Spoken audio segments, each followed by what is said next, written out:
Hello everyone, and welcome to the Fictional Vortex. So we are back with an interesting movie on what if Naruto was the Sage God, Monarch, the Master of the S.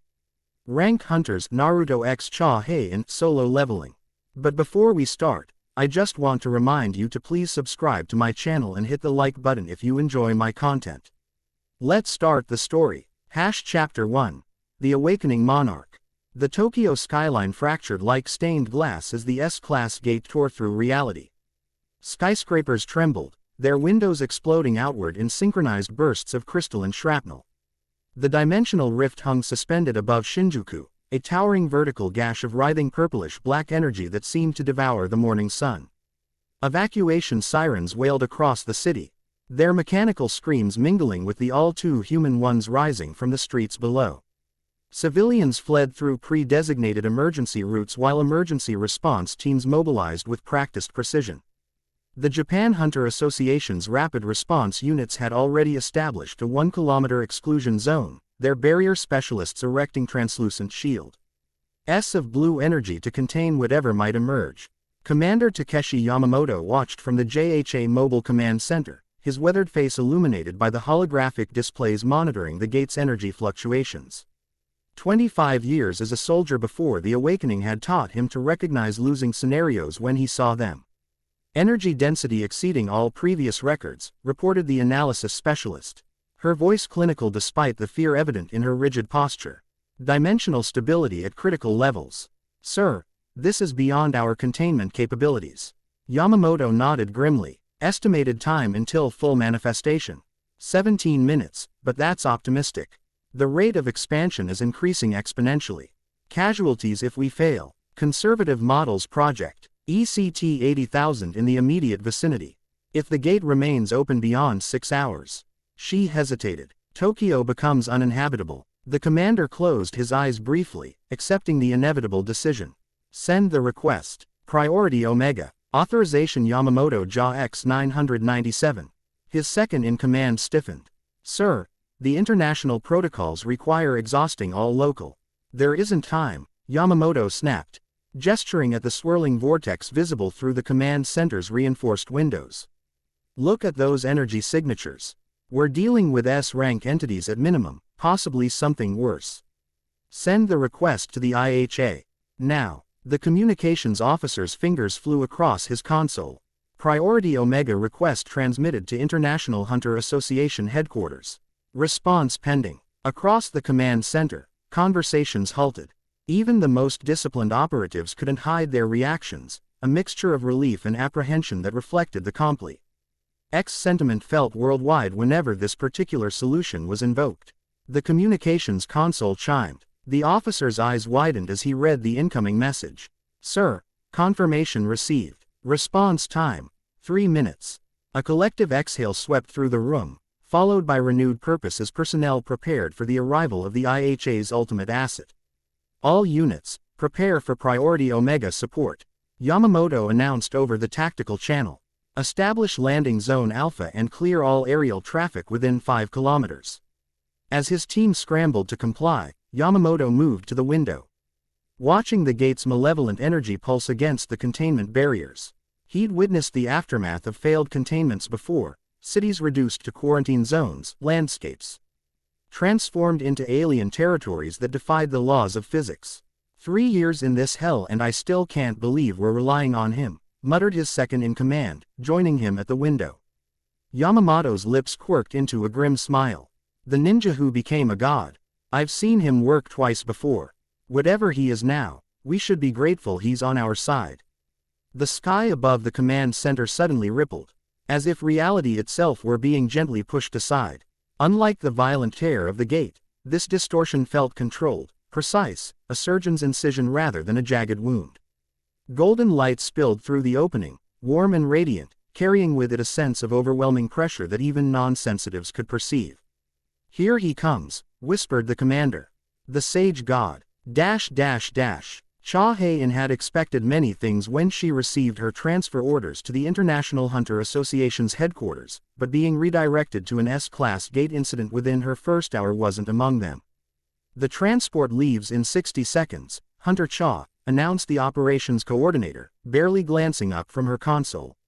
Tokyo's situation has been escalated to Omega status. Hae-In kept her expression neutral despite her surprise. I've only just arrived. My credentials haven't even been processed. Orders came directly from Deputy Director Nara. All available S ranks are being deployed. The coordinator finally looked up, her gaze sharpening as she took in Hae-In's appearance. You're the smell specialist from Korea, right? The one who can detect monster energy signatures. Yes. Hae-In adjusted the custom-made scabbard at her hip, securing her sword. After 5 years of being known primarily for her enhanced sense of smell, she'd given up correcting people about her swordsmanship being her primary combat skill. Perfect. They need every sensory type on site. Terminal 3, hurry. Swallowing her questions, Hae-In moved swiftly through the sprawling IHA complex. Following the directional indicators embedded in the floor, the organization's New York headquarters occupied what had once been the United Nations building, expanded and reinforced after the awakening to serve as the central command for hunter operations worldwide. Terminal 3 bustled with activity as hunters and support personnel prepared for emergency deployment. Hae-In immediately noted the caliber of those assembled. Each hunter radiated the unmistakable aura of S-rank power, their energy signatures distinct as fingerprints to her enhanced senses. Hunter Cha Hae-In, a man with his hair gathered in a spiky ponytail approached, his posture relaxed despite the chaos around them. Shikamaru Nara, Deputy Director of Operations. She bowed slightly. I apologize for any confusion. I wasn't expecting field deployment before orientation. Troublesome timing, he agreed with a lazy smile that didn't match the sharp intelligence in his eyes. But an S-class gate in Tokyo waits for no one's convenience. Your sensory abilities will be invaluable on site. I understand. What should I expect? Shikamaru's expression grew serious. The largest dimensional gate recorded since the Osaka incident last year. Energy patterns suggest multiple S-rank entities preparing to emerge. Local containment is failing. And our response team. Hae-In glanced around at the assembled hunters. Despite their obvious power, they seemed unusually calm for a catastrophic scenario. A knowing look crossed Shikamaru's face. We're support personnel. The primary response is already en route. The implications registered immediately. Hae-In had heard the rumors, of course. Everyone in the hunter community had. But hearing them confirmed so casually was different. The Monarch, she said quietly. Naruto Uzumaki, Shikamaru confirmed, using the name rather than the title most preferred. We'll arrive shortly after him to assist with containment, evacuation, and cleanup. Your first assignment is simple. Observe his combat patterns and energy signature. Your sensory abilities might pick up details our instruments miss. Before she could ask further questions, a chime sounded through the terminal. Transport ready. All personnel board immediately, announced an automated voice. Shikamaru gestured toward the platform where a massive circular array glowed with complex runic patterns. That's us. Questions will have to wait until we're on site. Hae-In joined the other hunters on the teleportation platform, her mind racing with implications. Her transfer to the IHA had been unexpected. Elite hunters typically remained under their national associations unless specifically requested. The official explanation had cited her unique sensory capabilities as being needed for special research initiatives. Now, within her first hour, she was being deployed to witness the Sage God in action. Coincidence seemed unlikely. The teleportation runes flared bright blue, and the world dissolved around them. Naruto Uzumaki hung suspended in the space between spaces, gathering his awareness as golden energy flowed through his body. The familiar sensation of Kurama's chakra intertwined with natural energy and the newer, stranger power that had awakened during the dimensional merge 5 years ago. Another S-class gate, ***, rumbled Kurama's voice within his mind. The third this month. Something is coordinating these appearances. I know, Naruto replied mentally. They're getting stronger too. This one's breaking records. Be careful. I sense something different about this gate's energy signature. It's familiar somehow. Naruto acknowledged the warning with a mental nod as he completed his transformation. Golden Lig. HT enveloped his form as he activated a partial manifestation of his Sage God mode, enough power to handle an S-class threat without causing unnecessary collateral damage. 6 truth-seeking orbs materialized behind him. Black spheres containing compressed power that could reshape reality itself. His traditional orange and black outfit had evolved over the years into an armored variant, black with orange accents and emblazoned with the spiral symbol of Uzushiogakure on the back. The sage markings around his eyes glowed softly, and 9 ethereal tails of golden energy flickered behind him. With a thought, Naruto tore open a pathway through dimensional space, emerging above Tokyo in a flash of golden light. The scene below instantly burned itself into his enhanced senses, civilians fleeing in terror. Hunter containment barriers straining against the gate's expanding influence, buildings already beginning to warp under exposure to dimensional energies. The gate itself pulsed like a malevolent heart, each beat sending ripples of distortion through the surrounding air. Naruto didn't hesitate. He extended his awareness, establishing a connection to the natural energy of the area while simultaneously analyzing the gate's structure. His experience with thousands of previous incursions had taught him to recognize patterns in the dimensional tiers, to identify weaknesses in their construction. There, he murmured, spotting an irregularity in the gate's energy flow. With practiced precision, he directed 2 of his truth-seeking orbs toward the anomaly, using them to apply counterbalancing pressure to the weakest points in the dimensional boundary. The gate's expansion slowed, then halted, but Naruto knew this was only temporary. The real threat would emerge momentarily. As if responding to his thoughts, the center of the gate bulged outward. Space warped sickeningly as something massive began forcing its way through. Naruto descended to the Jaw Command Center, passing effortlessly through their barriers as if they were no more substantial than mist. He landed lightly on the observation platform where Commander Yamamoto stood waiting. "Uzumaki-sama," Yamamoto greeted with a deep bow. Genuine relief evident in his voice. "Thank you for responding so quickly." "Just Naruto is fine," he replied with a small smile, though he knew the formality was inevitable. Status report. Gate appeared 43 minutes ago, expanded rapidly beyond our containment capabilities. Energy readings suggest multiple S-class entities preparing to emerge. Evacuation is at 70% completion. Naruto nodded, his eyes never leaving the gate. "I've temporarily stabilized the boundary, but something's coming through. Keep your people back. This one feels strong. All JA personnel, maintain minimum safe distance of 1 kilometer, Yamamoto ordered into his communications device. Barrier teams, redirect all power to secondary containment rings. The gate pulsed violently, its purplish-black energy flaring outward against Naruto's restraining influence.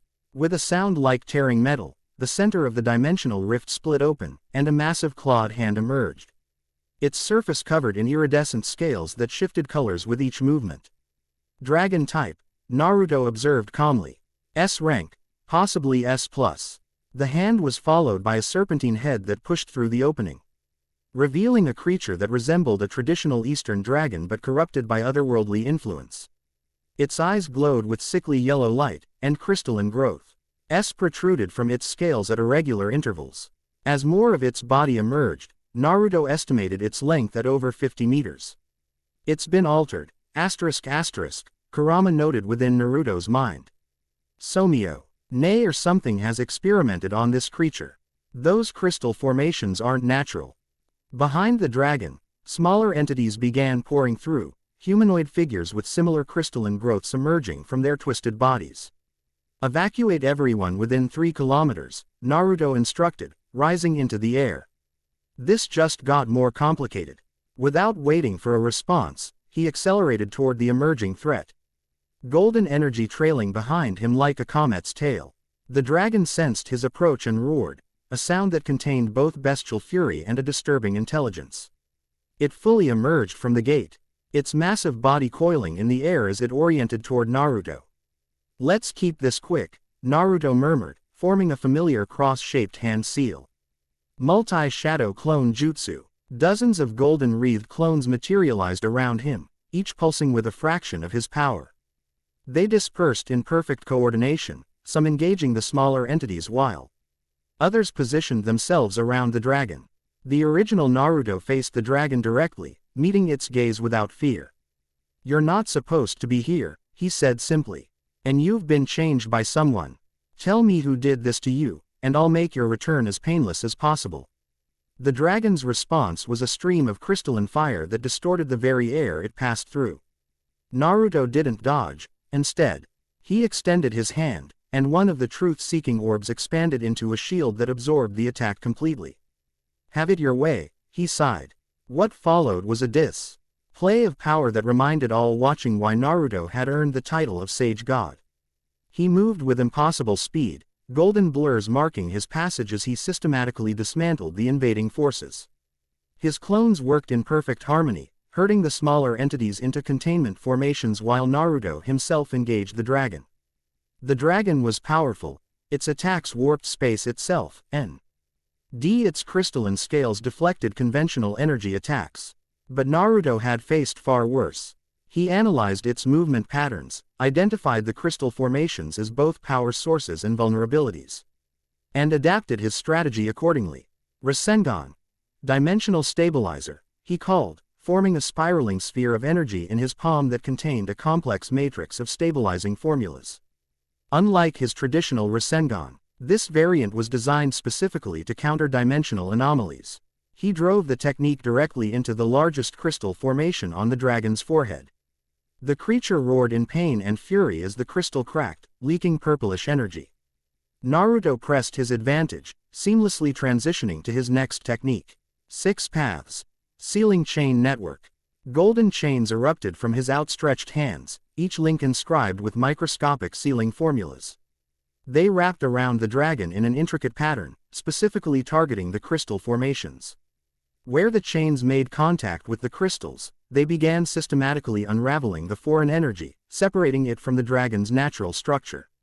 The dragon thrashed violently, its movements becoming increasingly erratic as the sealing technique took effect. Naruto maintained his concentration, adjusting the chains, configuration as needed to counter each desperate maneuver. Almost there, he murmured. Just a little more. With a final surge of power, he completed the sealing matrix. The crystals shattered simultaneously, releasing clouds of purplish energy that Naruto promptly contained within a barrier formed by his truth-seeking orbs. The dragon collapsed, its massive body crashing into an evacuated section of Shinjuku.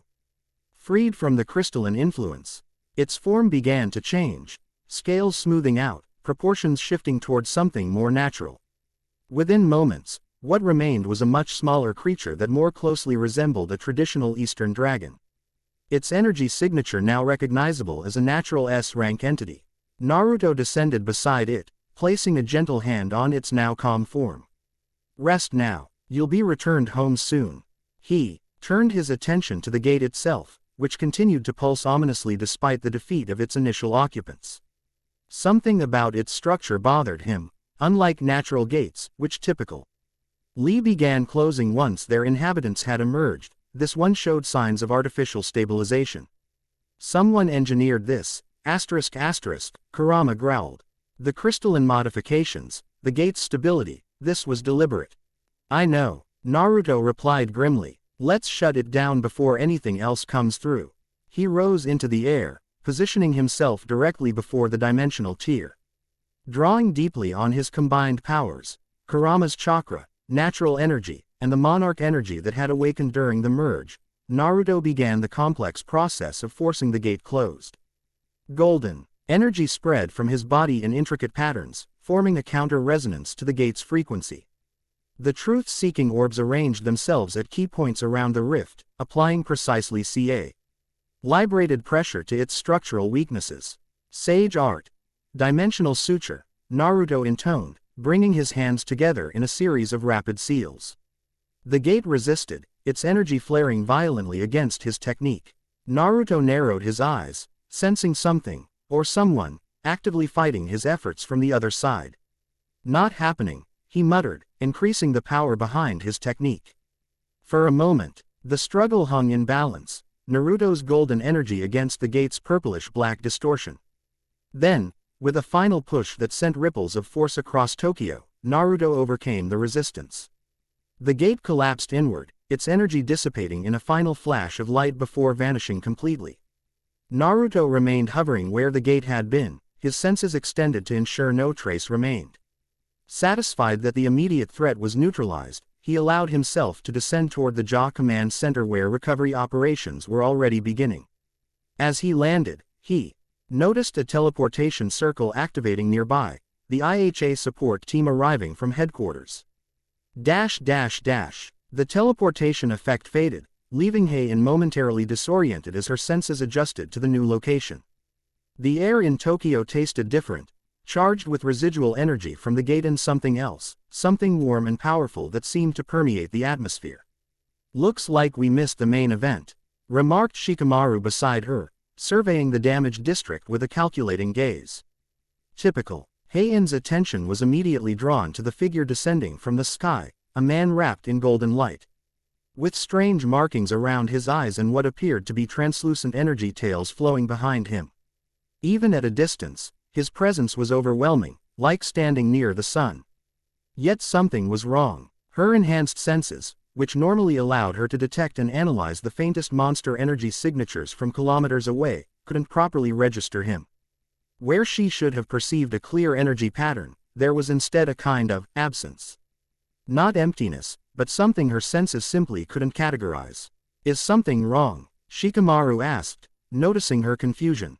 "I can't smell him," Hae-In replied, brows furrowed in concentration. "Or rather, I can't properly sense his energy signature. It's like trying to look directly at the sun. I know something powerful is there, but I can't focus on it." Interest flickered across Shikamaru's face. "Fascinating. That's exactly why your transfer was requested." Before she could question him further, they were approached by a JA officer who quickly briefed them on the situation. The gate had been successfully closed, the primary threat neutralized, and recovery operations were underway. Several buildings had suffered structural damage, and there were injuries among civilians who hadn't evacuated quickly enough, but no fatalities had been confirmed. Deputy Director Nara called a voice that immediately commanded attention despite its casual tone. "Good timing. We could use your tactical expertise with the cleanup." Naruto Uzumaki approached their group, the golden G low around him dimming as he deactivated his enhanced state. Without the radiant energy, he appeared more human, a tall man in his late 20s with spiky blonde hair, distinctive whisker marks on his cheeks, and bright blue eyes that held both warmth and an ancient depth that belied his youthful appearance. Hae-In found herself reassessing her initial impression. The overwhelming pressure of his presence remained, but it was tempered now, controlled. More surprising was the genuine smile he offered as he greeted the team, completely lacking the arrogance one might expect from someone of his power and position. "Naruto," Shikamaru acknowledged with a nod that somehow conveyed both respect and familiarity. "Troublesome situation. More than you know," Naruto replied, his expression turning serious. "This gate was engineered. Someone modified the creatures and was actively trying to keep it open from the other side. We need a full analysis team on site." As they discussed the technical details of the recovery operation, Hae-In continued her attempts to analyze Naruto's energy signature. Every hunter and monster possessed a unique smell to her enhanced senses, a combination of power resonance, elemental affinity, and individual characteristics that she could detect and categorize with extraordinary precision. But Naruto defied categorization. It wasn't that he had no signature, rather, it was as if he existed partially in dimensions her senses couldn't access, with only fragments of his true nature detectable in conventional reality. She was so focused on her analysis that she didn't immediately notice when the conversation turned to her. Hunter Cha Hae-In, newly transferred from the Korean Hunter Association, Shikamaru was saying. Her sensory abilities might be useful in tracking the energy signature of whoever was manipulating the gate. Naruto turned to her with interest, and Hae-In straightened instinctively under his gaze. "Hunter Cha," he greeted with a respectful bow that surprised her. "I've heard impressive things about your abilities. Your work during the Jeju Island incident was remarkable." "Thank you, Uzumaki-sama," she replied formally, bowing in return. He winced slightly. "Just Naruto is fine. I get enough formality from everyone else."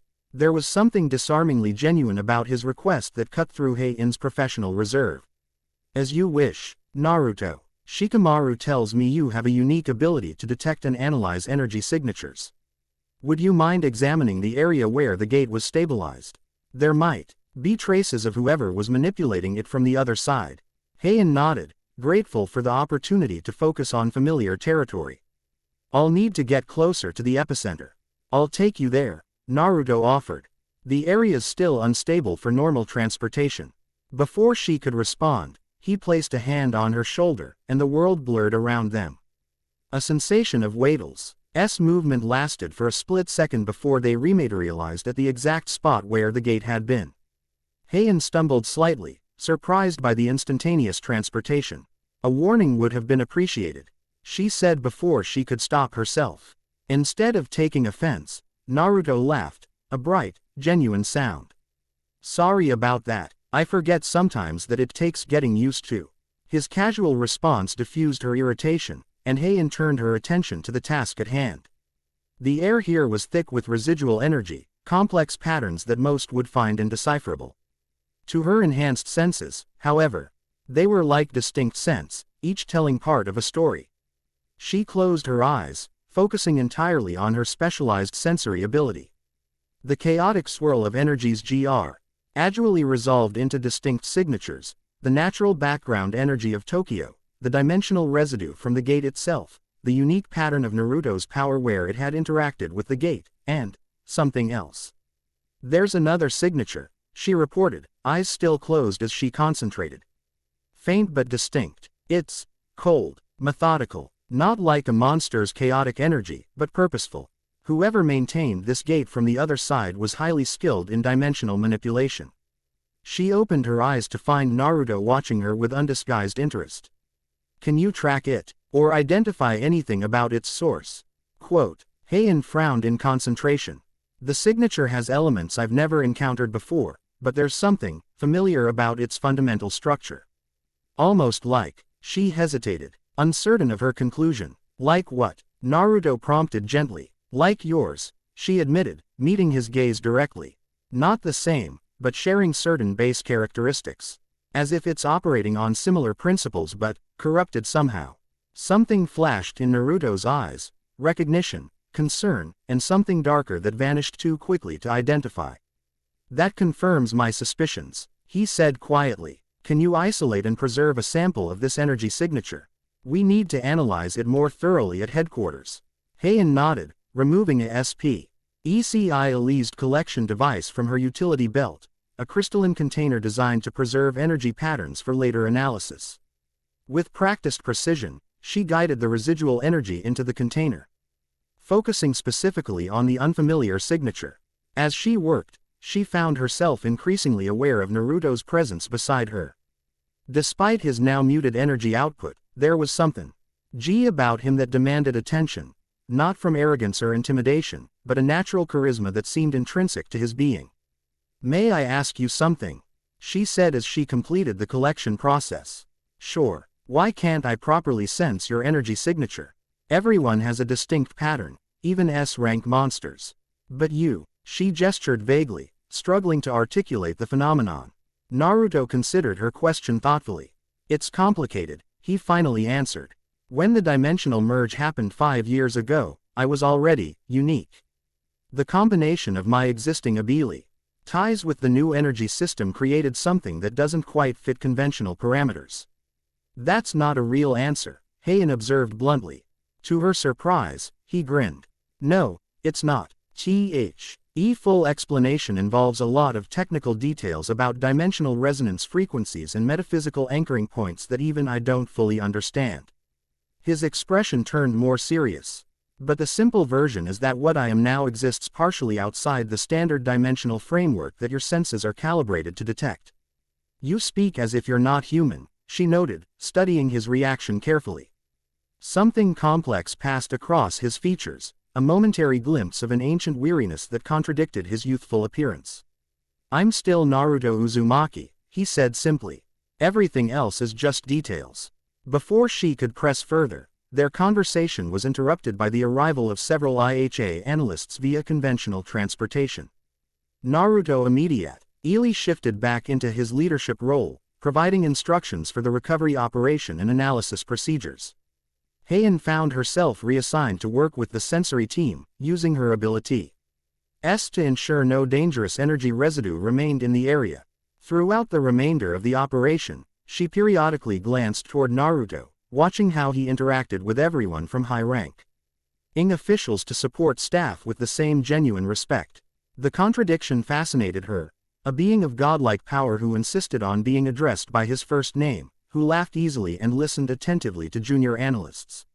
Yet who could casually mention existing, outside the standard dimensional framework, as if discussing the weather. By the time the immediate crisis response concluded, night had fallen over Tokyo. The recovery operation would continue for days, but the immediate dangers had been contained. Temporary barriers had been established around the affected areas, and relief services were processing displaced civilians. Hae-In was preparing to return to headquarters with the rest of the support team when Naruto approached her again. "Hunter-cha," he said, his formal address at odds with his casual tone. "I'd like you to join a briefing tomorrow morning regarding this incident. Your insights on the energy signature could be valuable." "Of course," she replied, professional mask firmly in place despite her lingering curiosity. "What time?" 9 a.m., my office." He smiled slightly. "Shikamaru will make sure you have the necessary clearance." As he turned to leave, Hae-In found herself speaking again. "The signature I detected, it concerns you, doesn't it? More than you're letting on." Naruto paused, looking back at her with an expression that momentary. Lee revealed the weight behind his cheerful demeanor. "Very observant," he acknowledged. "Yes, it does, which is precisely why I want you at that meeting."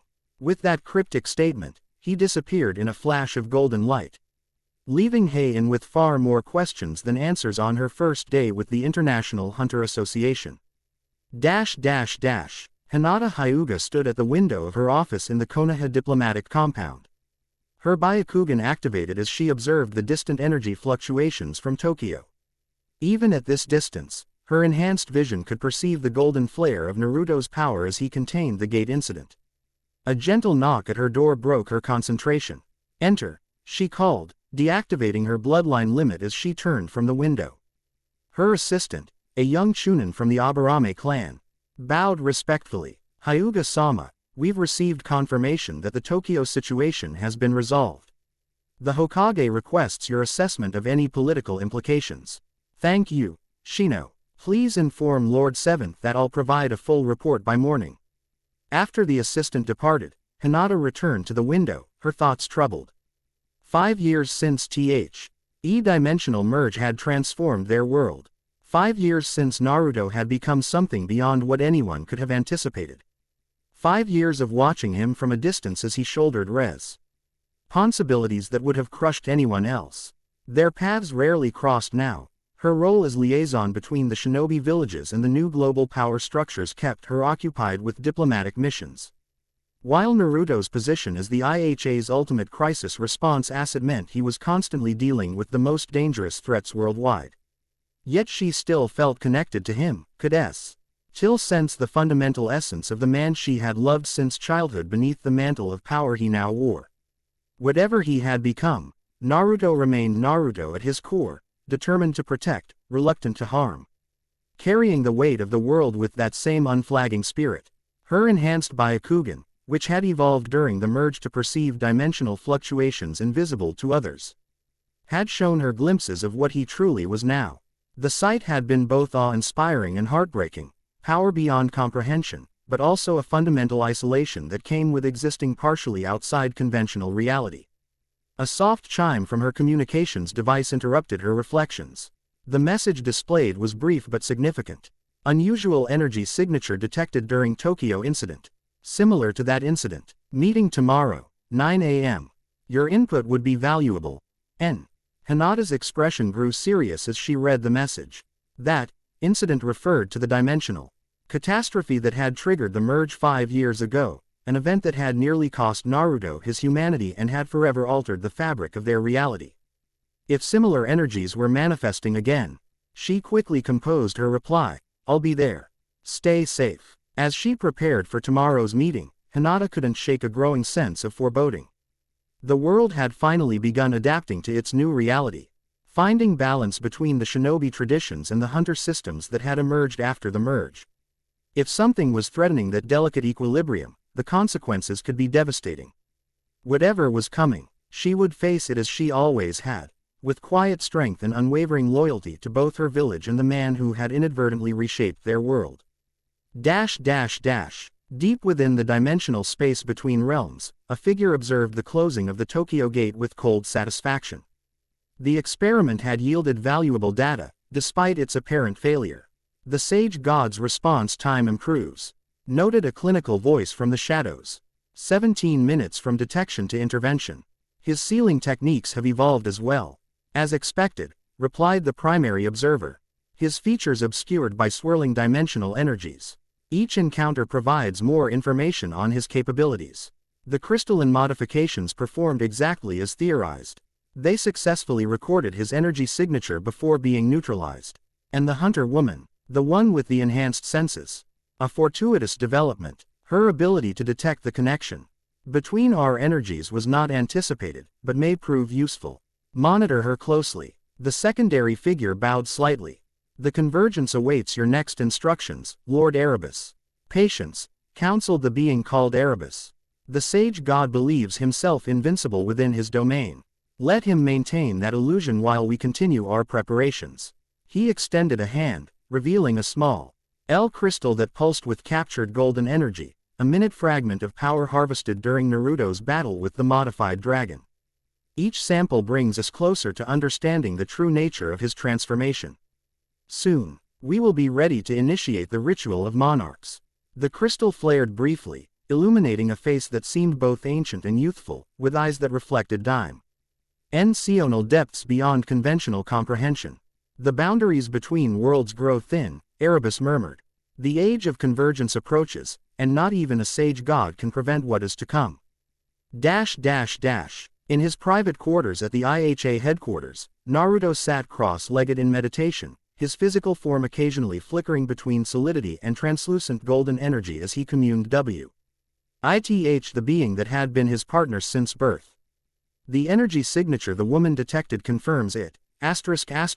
Kurama's voice resonated within their shared mindscape. Another monarch has awakened. One that understands how to manipulate dimensional boundaries, Naruto added grimly. And has knowledge of both shinobi techniques and hunter abilities. The vast fox spirit that constituted H.Alf of his power shifted restlessly within the metaphysical space. This was inevitable. Your transformation disrupted the balance. Others would eventually follow similar paths. But who? Naruto questioned, his consciousness expanding to review the memories of the battle. The signature felt familiar somehow. Not just in its structure, but its essence. A connection from your past, perhaps. Someone who experienced the dimensional merge under similar conditions. Naruto's eyes opened in the physical world, glowing briefly with golden light before returning to their natural blue. Whoever they are, they're experimenting, testing defenses, gathering data. Today was a probe, not a serious attack. He rose from his meditation position, moving to the window that overlooked the nighttime skyline of New York. The city glittered below, largely recovered from the chaotic early days of the merge. Humans were remarkably adaptable. They had incorporated monsters, gates, hunters, and the sudden reintegration of shinobi into global society with surprising resilience. All that progress, that painful adaptation to a new reality, was now threatened by whatever force was manipulating the gates. Naruto's reflection in the glass shifted momentarily, overlaid with the image of his fully awakened form, the sage god monarch that existed beyond conventional dimensional constraints.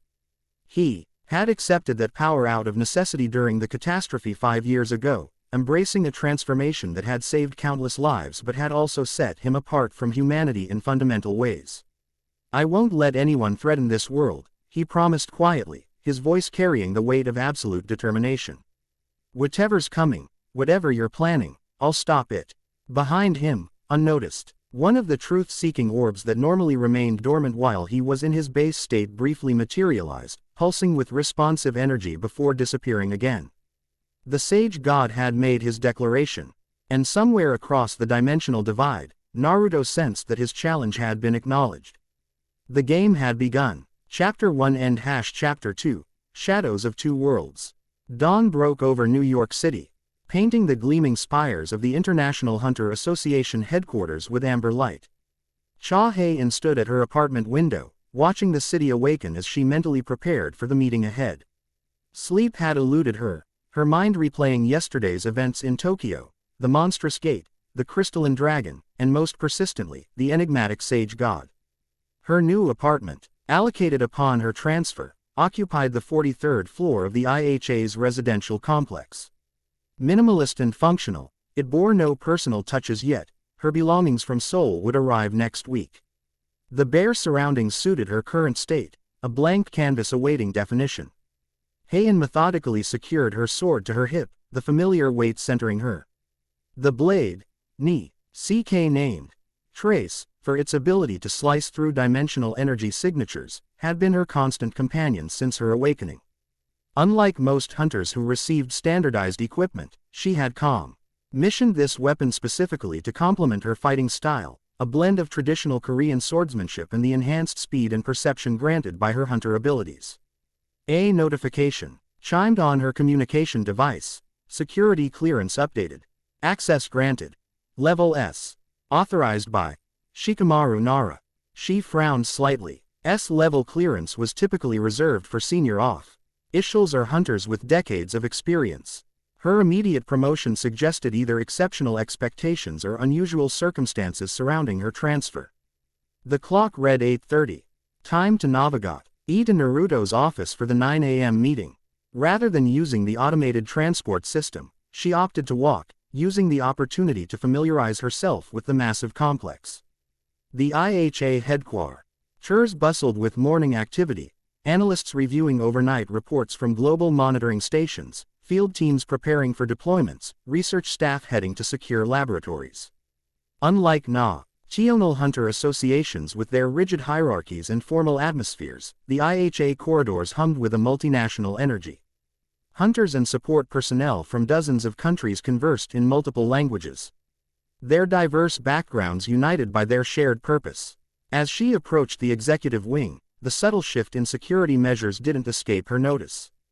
Passive energy NSORS analyzed her signature while appearing merely decorative. Barrier specialists monitored access points while seeming to perform routine maintenance. The casual efficiency impressed her. Security without ostentation. Power without intimidation. Hunter Cha called a familiar voice. Shikamaru Nara approached, hands tucked casually in his pockets. Despite his relaxed demeanor, his sharp eyes missed nothing. "You're early. I prefer to be punctual," she replied simply. "Troublesome habit," he remarked with a slight smile. "But useful. Walk with me. I'll brief you before we reach Naruto's office." They continued down the corridor side by side, Shikamaru automatically adjusting his typically lazy stride to match her measured pace.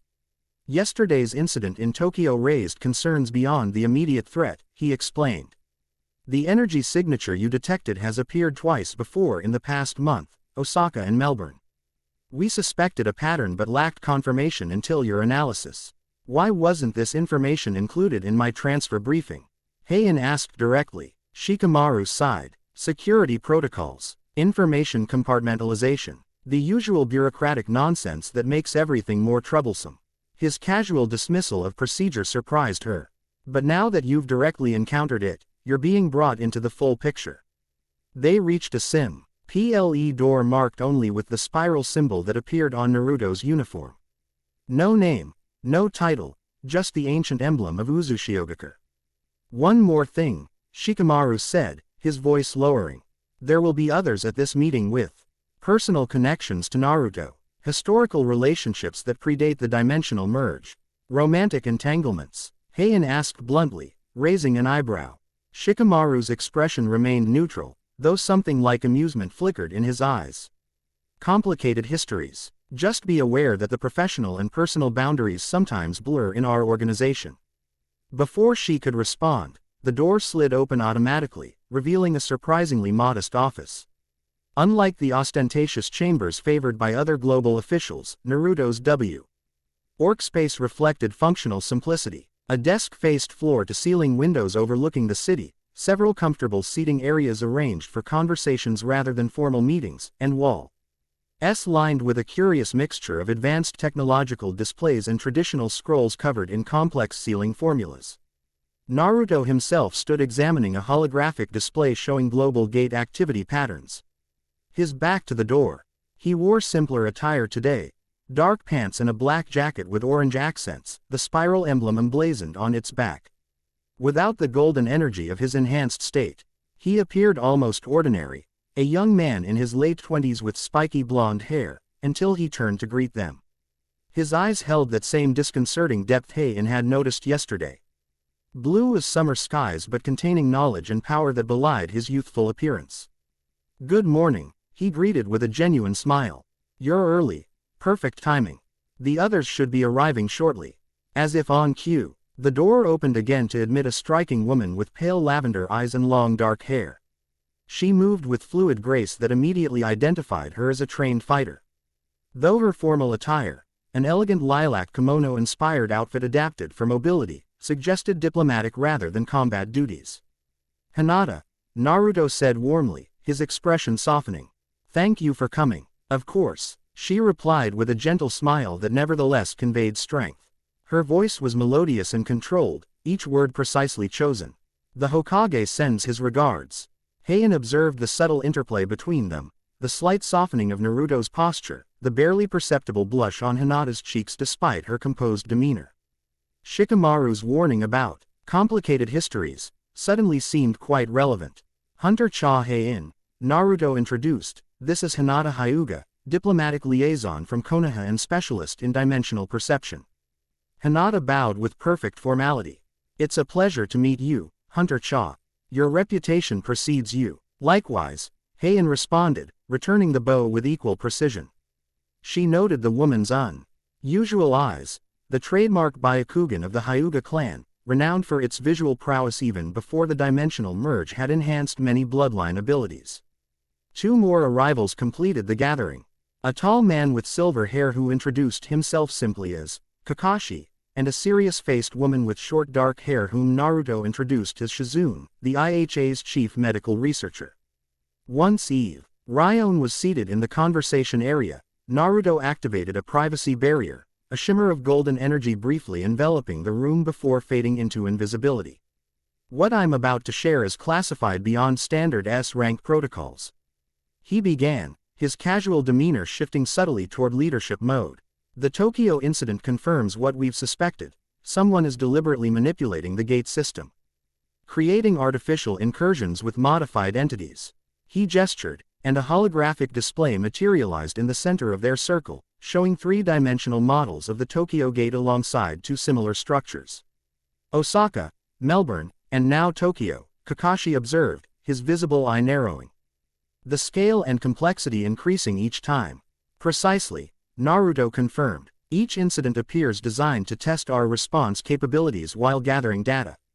The crystalline modifications Hunter Cha detected are sophisticated measuring instruments. They were recording my energy signature and combat patterns."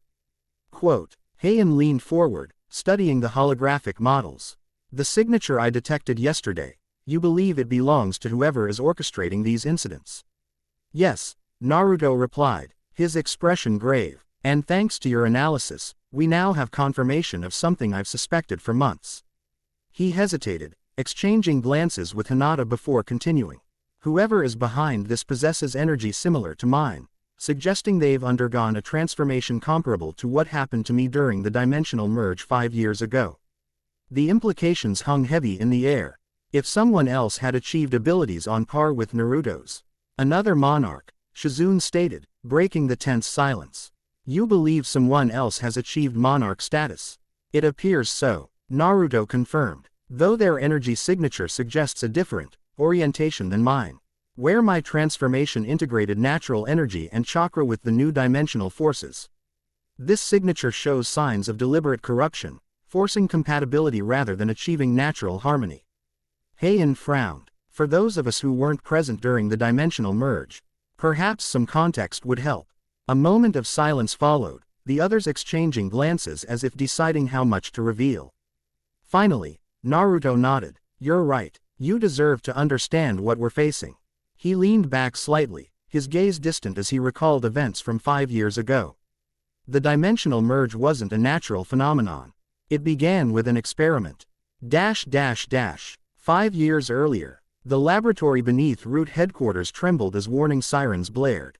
Emergency lighting bathed the cavernous space in pulsing red as researchers scrambled to shut down equipment that had already spiraled beyond their control. At the center of the chaos stood a massive circular platform inscribed with thousands of intricate sealing formulas, a hybrid of ancient shinobi techniques and modern scientific principles designed to pierce the boundaries between dimensions. "Stabilize the containment field," shouted the project director, his face pale with terror. ROR as he watched energy readings climb beyond predicted parameters. "Redirect power to the secondary arrays." "It's no use," cried a technician, fingers flying across control panels. "The reaction is self-sustaining now. Dimensional integrity failing in all sectors." Above the platform, reality itself was tearing, a swirling vortex of purplish-black energy that expanded with each passing second, hungrily consuming the laboratory's ceiling as it grew. "Evacuate all personnel," ordered a cold voice from the observation deck. Shimura Kato, grandson of the infamous Danzo and inheritor of his ambitions, watched the unfolding catastrophe with clinical detachment. "Seal the facility." "Sir," protested his aide, "there are still 53 people inside." "Who will all die regardless," Kato interrupted. "The breach can't be contained at this level. Our priority now is preventing wider contamination until countermeasures can be deployed." The aide hesitated only briefly before complying. Throughout the sprawling underground complex, heavy blast doors began closing, trapping the researchers with the dimensional anomaly they had created. In the command center 20 levels above, Ito reviewed the situation with his remaining staff. Status of the emergency notification protocols. "Messages dispatched to all shinobi villages and major political powers," reported an analyst.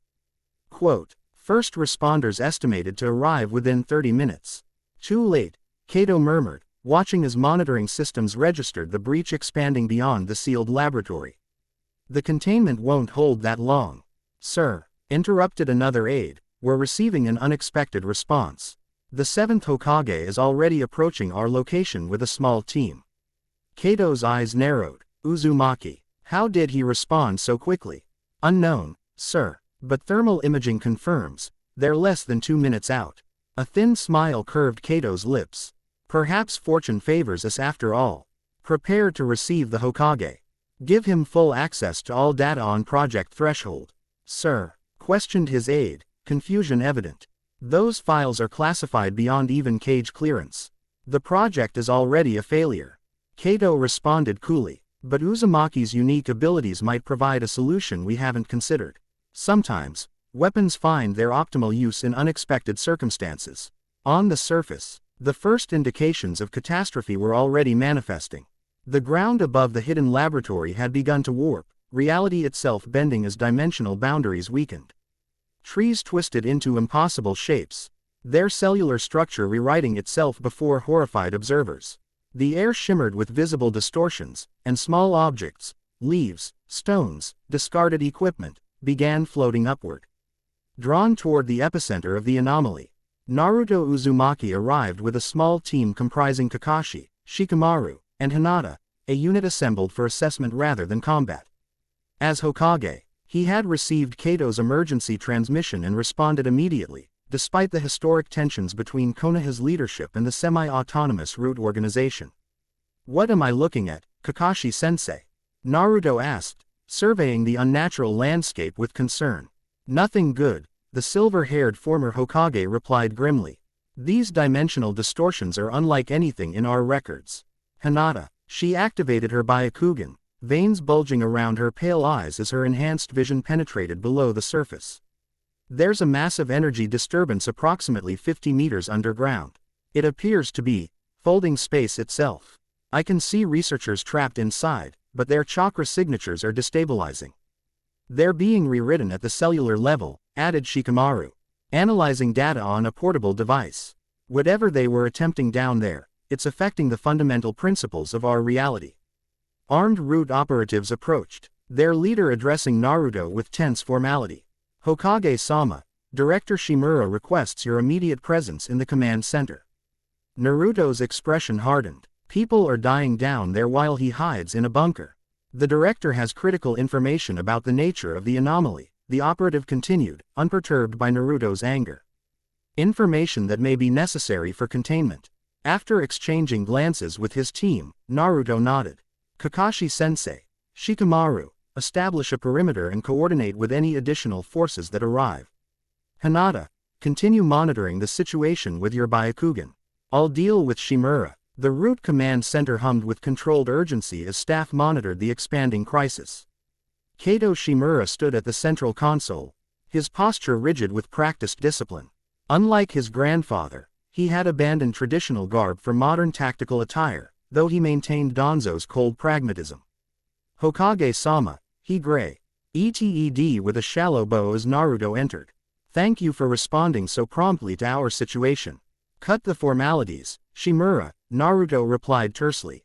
What were you doing down there that tore a hole in reality? Kato gestured toward a display screen showing technical diagrams and research notes.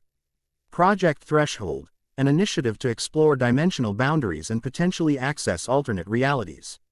The applications for national security. Spare me the justifications, Naruto interrupted. How do we stop it? That's the problem, Hokage-sama. Conventional containment methods are ineffective against dimensional breaches of this magnitude. Kato's expression remained impassive as he delivered the devastating assessment. Our model's project total regional destruction within hours, followed by accelerating global effects as dimensional stability continues to deteriorate. Naruto absorbed this information, blue eyes darkening with resolve. There must be a way to seal it. Conventional sealing techniques have proven ineffective, Kato responded, activating another display showing failed containment attempts. However, your unique abilities, specifically the six-path Sage mode and your connection to all tailed beasts, might offer a solution not available to our researchers. Naruto's eyes narrowed with suspicion. You designed this project knowing I might be needed to contain it if things went wrong.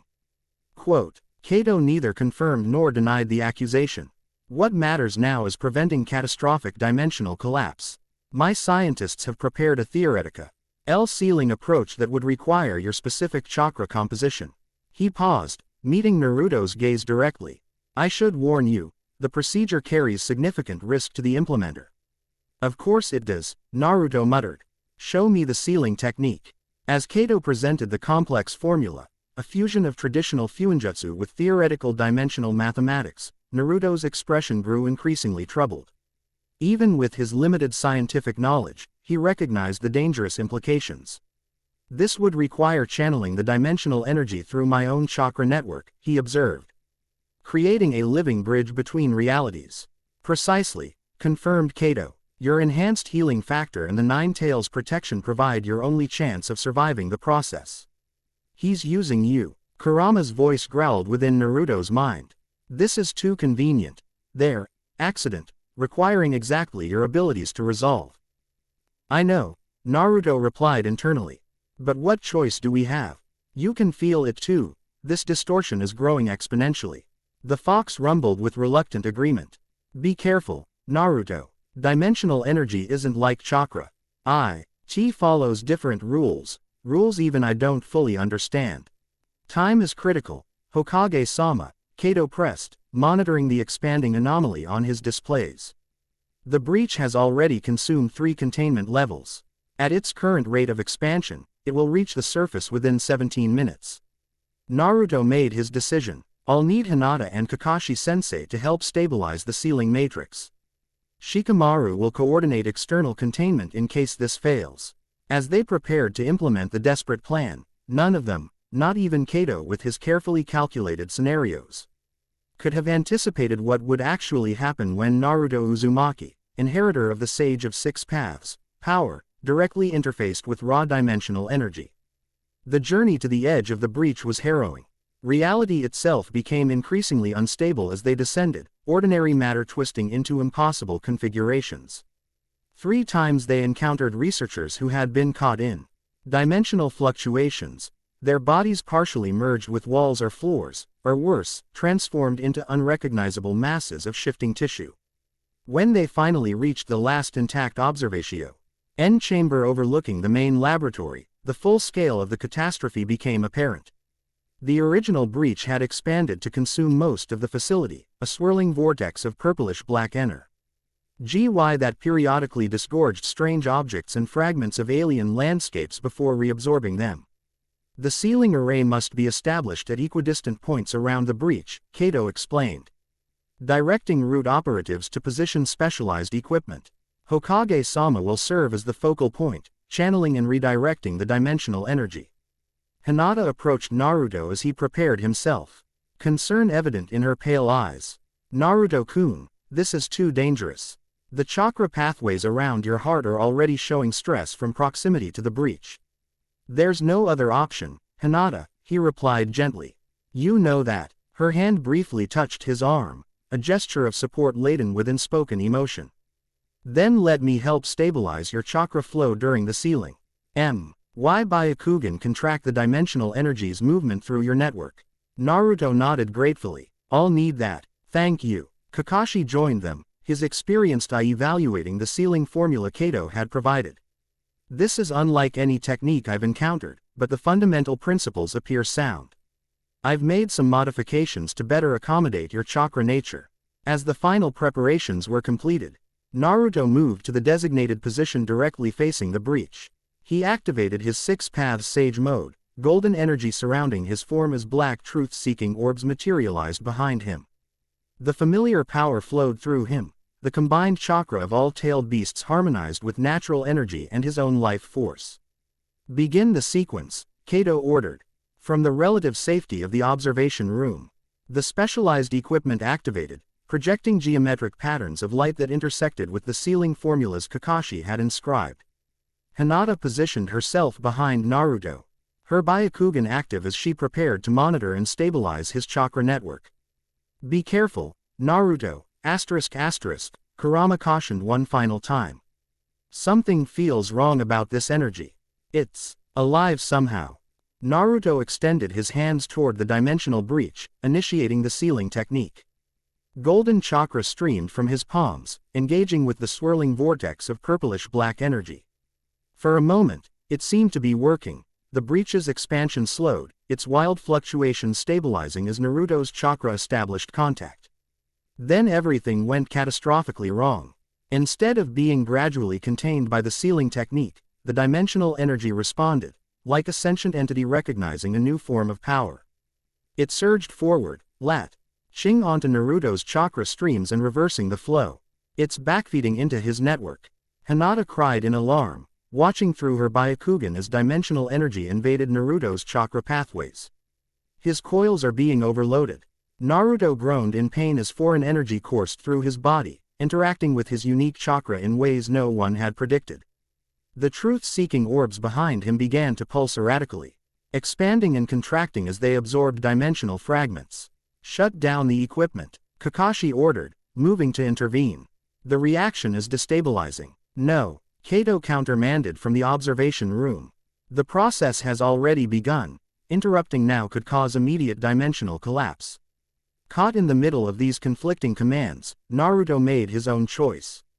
Rather than fighting against the invasive energy, he opened himself to it completely, a decision born from instinct and the fundamental philosophy that had guided him since childhood. Where others sought to control and contain, Naruto had always sought to understand and connect. Naruto, what are you doing? Kurama roared within his mindscape as dimensional energy flooded their shared consciousness. Trusting my gut, Naruto managed through gritted teeth. If this energy is alive somehow, then fighting it only makes it stronger. He released his resistance, allowing the dimensional force to flow freely through his network while simultaneously sharing his own chakra with it, creating not a barrier but a bridge. Within his mindscape, Kurama reluctantly followed his partner's lead, extending the fox's ancient consciousness toward the alien energy. What happened next defied all scientific expectations and transcended the capabilities of even the Byakugan to fully perceive. The dimensional energy, Naruto's unique chakra, and Kurama's primal power entered a state of resonance, three fundamentally different energy systems finding harmonic compatibility through Naruto's sheer force of will. The physical manifestation was spectacular and terrifying. Naruto's body became the epicenter of a new kind of energy reaction, golden light interwoven with strands of purple-black dimensional force. Expanding outward in pulsing waves. The truth-seeking orbs transformed, absorbing dimensional properties while maintaining their connection to him. His chakra is evolving, Hinata whispered in awe, her enhanced vision struggling to categorize what she was witnessing. It's incorporating the dimensional energy instead of rejecting it. In the observation room, Kato watched with calculating intensity as his instruments recorded data beyond their designed parameters. This was unexpected, better than his most optimistic projections. Uzumaki wasn't just containing the breach. He was assimilating its fundamental properties. The dimensional vortex began to contract, drawn inexorably toward Naruto as if recognizing him as a new center of gravity. Reality itself seemed to bend around him, responding to his transformed existence. For several heart-stopping minutes, Naruto's human form became indistinct, his physical boundaries blurring as he existed simultaneously in multiple dimensional states. Then, with a final pulse of golden-purple light that momentarily blinded all observers, the breach collapsed entirely, not sealed away but absorbed and integrated into Naruto's transformed being. Silence fell over the devastated laboratory. Where a reality-destroying vortex had raged moments before, Naruto Uzumaki now stood alone, his appearance both familiar and fundamentally changed. His physical form had stabilized, but a subtle golden glow emanated from his skin, and his eyes now contained vertical fox-like pupils overlaid with the concentric circles of the Rinnegan. Naruto-kun. Hinata approached cautiously, her Byakugan still active as she assessed his condition. "Are you?" "I'm here," he replied, his voice overlaid with harmonics. Hat seemed to echo from multiple dimensions simultaneously. He looked down at his hands, observing the subtle golden energy that now flowed continuously just beneath his skin. "But I'm different." "We both are." Kurama's voice emerged from Naruto's mouth, startling everyone present. "The dimensional energy has transformed us on a fundamental level. We exist partially outside conventional reality now." Kakashi approached his former student, visible eye creased with concern. "Naruto, what exactly happened?" "The breach is gone, but I didn't seal it away," Naruto explained, struggling to articulate concepts that transcended ordinary language. "I became its anchor point. The dimensional energy needed stability, a fixed reference that could exist in multiple realities simultaneously." From the observation room, Kato Shimura watched this exchange with mounting excitement carefully concealed behind his impassive expression. The experiment had failed in its original purpose. But had succeeded beyond imagination in creating something new, something that could revolutionize humanity's relationship with the dimensional barriers that defined reality. None of them realized this was only the beginning, that the localized breach Naruto had contained was merely the first tremor of a far larger dimensional realignment. Within days, similar breaches would begin appearing worldwide, varying in size and intensity but all exhibiting the same fundamental properties as the energy Naruto had absorbed. The Age of Awakening had begun. The gates started appearing 3 days later, Naruto concluded, returning from his memories to the present meeting. At first, just small ones in remote areas. Then larger breaches in population centers. By the time we realized the global scale of what was happening, the first monsters had already emerged. Hae-In listened intently, absorbing this first-hand account of events that had reshaped human civilization. The official high story taught at Hunter Academies worldwide mentioned a dimensional catastrophe, but omitted these specific details about Naruto's direct involvement and transformation. "So you became the template," she observed thoughtfully. "Your transformed existence established a new relationship between our dimension and others, creating pathways that manifested as gates." "Essentially, yes," Naruto confirmed. "Though not intentionally. My assimilation of that first dimensional breach created a resonance pattern that propagated throughout reality. And simultaneously triggered the awakening phenomenon in humans," added Shizune. "The sudden emergence of hunter abilities worldwide wasn't coincidental. It was our species' adaptive response to the changed dimensional parameters Naruto's transformation established." Hae-In considered the implications. "Then these artificial gates we're now seeing, they're attempts to replicate your original transformation process. Someone trying to become what you are." "That's our working theory," Shikamaru confirmed, "but with a crucial difference. Naruto's transformation occurred through harmony and integration. These new signatures suggest forced compatibility, dimensional energy being coerced rather than partnered with, creating a corrupted monarch, Hinata added softly, her pale eyes troubled. One whose relationship with dimensional forces is based on domination rather than balance. A heavy silence settled over the room as everyone processed the gravity of this threat. If someone was deliberately manufacturing gates and modifying monsters to gather data on Naruto's abilities, their ultimate goal could only be confrontation, monarch against monarch. What's our next step? Kakashi finally asked, breaking the silence. Naruto straightened, shifting from narrative to leadership mode. First, we expand our monitoring protocols. If these artificial gates follow the same pattern as the previous three, we can predict likely locations for the next appearance. He gestured, and the holographic display changed to show a global map with pulsing indicators. Second, we prepare a specialized response team. If these incidents are tests designed to gather data on my abilities, we need to vary our approach, give them less useful information while collecting more of our own. You intend to assemble a new task force, Shikamaru observed, already anticipating Naruto's strategy.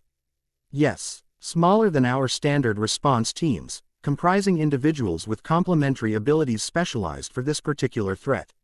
Naruto looked directly at Hae-In. Hunter Cha, your sensory capabilities would be invaluable to this team. Your ability to detect and analyze the unique energy signature could provide critical intelligence. I accept, she replied without hesitation. The opportunity to investigate this unprecedented threat, and to observe the Sage God in operation, aligned perfectly with her reasons for accepting the transfer to IHA. Hinata, we'll need your enhanced Byakugan to track dimensional fluctuations, Naruto continued. If you can secure extended leave from your diplomatic duties. The Hokage has already authorized my reassignment to this investigation. She confirmed with a slight smile. He considers it a matter of highest priority. I'll coordinate tactical operations and intelligence gathering, Shikamaru offered, and maintain the troublesome bureaucratic interfaces so the rest of you can focus on the actual threat. Medical and research support will be essential, Shizune added. I'll assemble a specialized team to analyze the biological and dimensional samples we collect. And I'll provide the handsome, mysterious veteran perspective, Kakashi remarked dryly, earning a brief chuckle from Naruto. Oh, that momentarily lightened the atmosphere. Their planning session continued, covering logistics, communications protocols, and initial investigative priorities. Hae-In remained mostly silent, absorbing the group dynamics and filing away relevant information. She noted the seamless way these people worked together despite their diverse backgrounds, former shinobi integrating perfectly with hunter systems and modern technology. Their ancient techniques adapted to address contemporary threats. More interesting were the subtle personal dynamics, Hinata's quiet strength and the lingering emotional connection she clearly shared with Naruto, Kakashi's paternal pride barely concealed beneath his nonchalant exterior, Shikamaru's laziness that somehow never interfered with his razor-sharp tactical mind. Shizune's professional expertise balanced with genuine concern for her colleagues' well-being. And at the center, Naruto himself, simultaneously the most powerful entity on the planet and the most human person in the room. His leadership style wasn't based on authority but connection, drawing out each person's strengths while accommodating their quirks. The meeting concluded with a schedule for their first training session that afternoon, an opportunity for the newly formed team to assess each other's capabilities and begin developing coordinated tactics. As they prepared to depart, a notification chimed on the communication system. Naruto's expression darkened as he read the message. Change of plans, he announced. Director Shimura has called an emergency session of the Global Security Council. Apparently, news of the Tokyo incident has prompted demands for increased oversight of S-rank response protocols. Shikamaru sighed heavily. Translation: he's making another play to bring you under governmental control. Quote, politics, Kakashi remarked with distaste. Some things never change, regardless of dimensional merges. I'll handle Shimura, Naruto assured them, though. A flicker of irritation crossed his features. The rest of you proceed with preparations as planned. Training session at 1400 hours in Simulation Complex B. As they filed out of the office, Hae-In found herself walking alongside Hinata. The two women silently assessing each other with professional respect and personal curiosity. Hunter Cha, Hinata began politely, I understand you've only just arrived at headquarters. If you have questions about protocols or facilities, I'd be happy to assist during your transition period. The offer seemed genuine, though Hae-In detected subtle undertow. NES. This was also an opportunity for Hinata to evaluate the new team member more closely.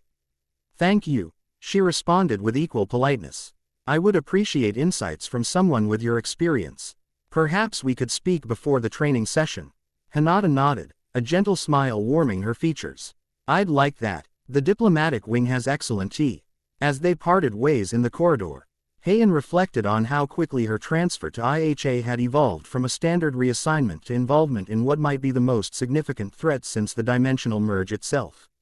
Whatever had motivated her superiors in Korea to approve this transfer, she doubted they'd anticipated her immediate inclusion in Naruto's inner circle. The question that lingered in her mind as she returned to her quarters wasn't about the mysterious monarch threatening dimensional stability, it was about Naruto Uzumaki himself. What exactly was it like to exist partially outside conventional reality? To be simultaneously human and something beyond human? And how had that transformation affected the person behind the power? Perhaps the afternoon's training session would provide some answers. The Global Security Council chamber occupied the uppermost floor of the United Nations building, redesigned after the dimensional merge to accommodate representatives from both traditional nations and the newly formed hunter associations. Tiered seating surrounded a central speaking platform, with advanced projection systems allowing for secure virtual attendance from distant locations. Director Kato Shimura stood at the central podium, his severe features highlighted by the chamber's focused lighting.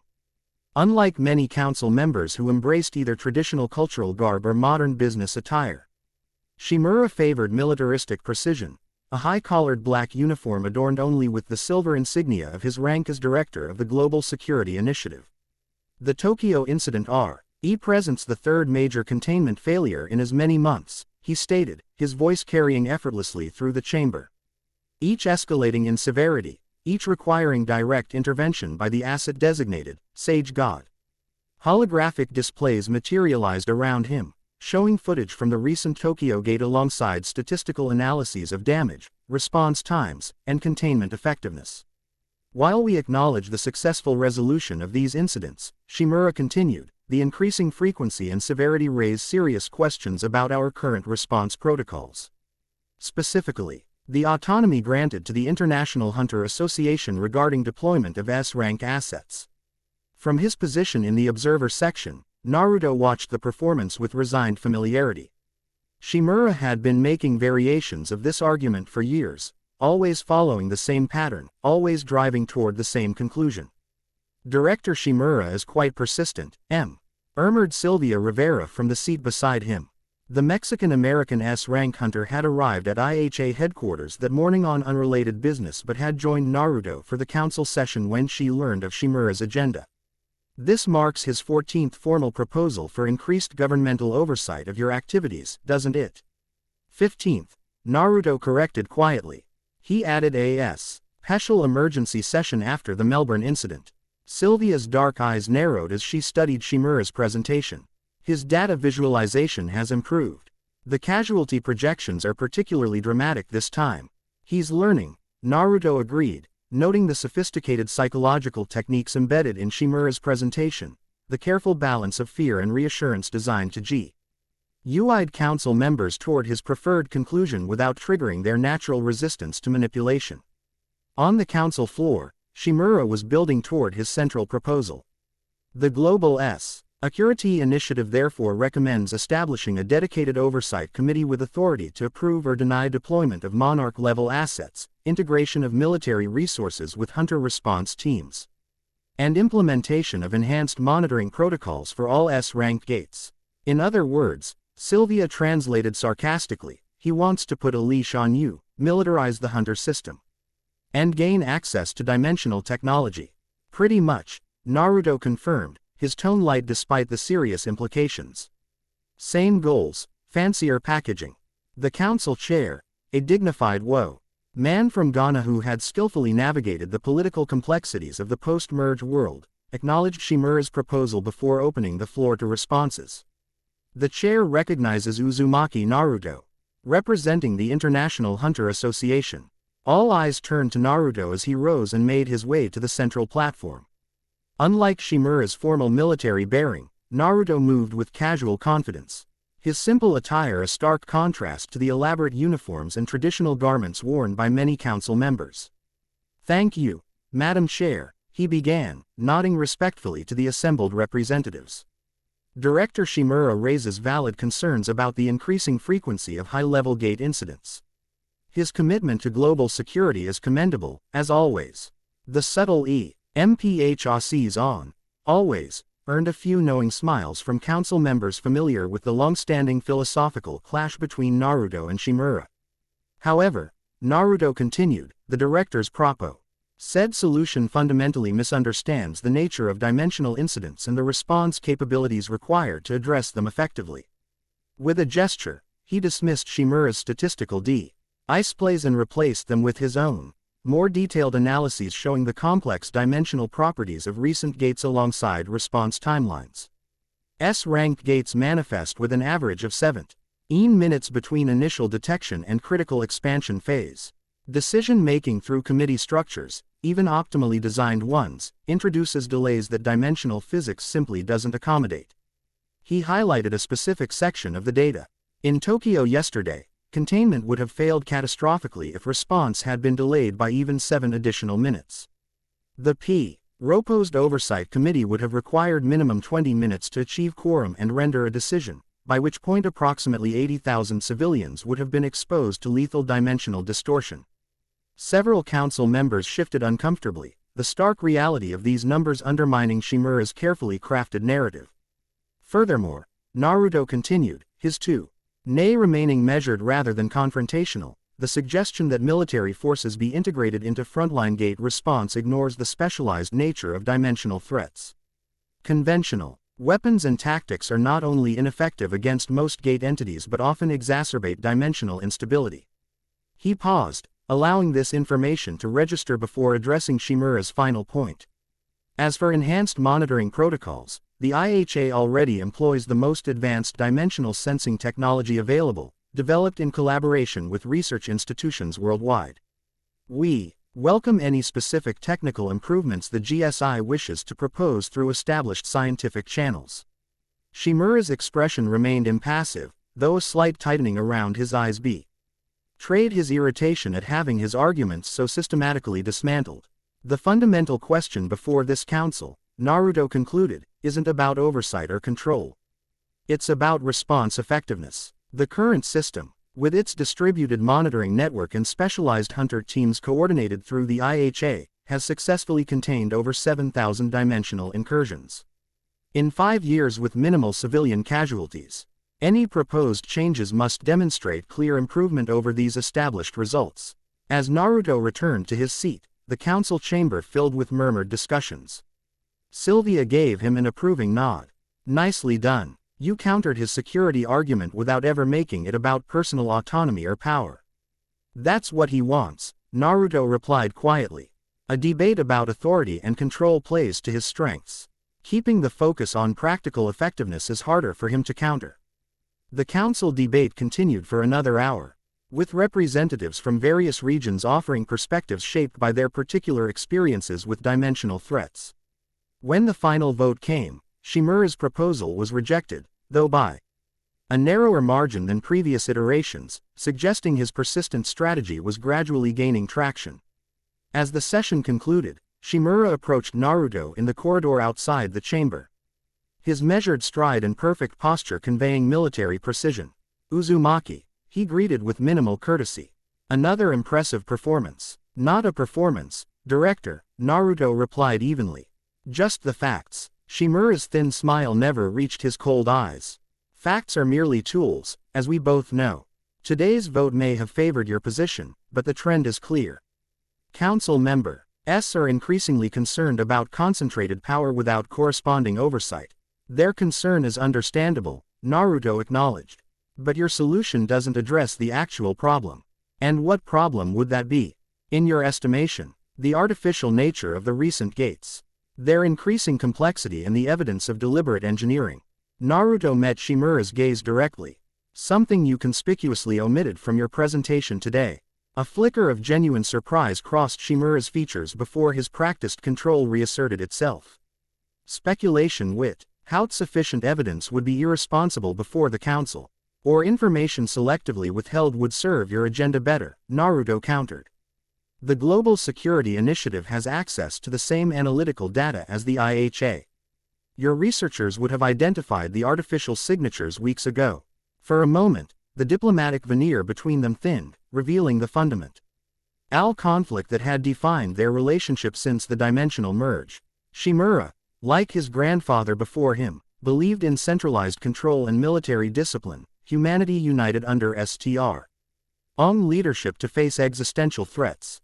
Naruto represented a different philosophy, distributed responsibility, individual empowerment, and cooperation across traditional boundaries. We'll continue this discussion another time, Shimura finally said, his tone deliberately neutral.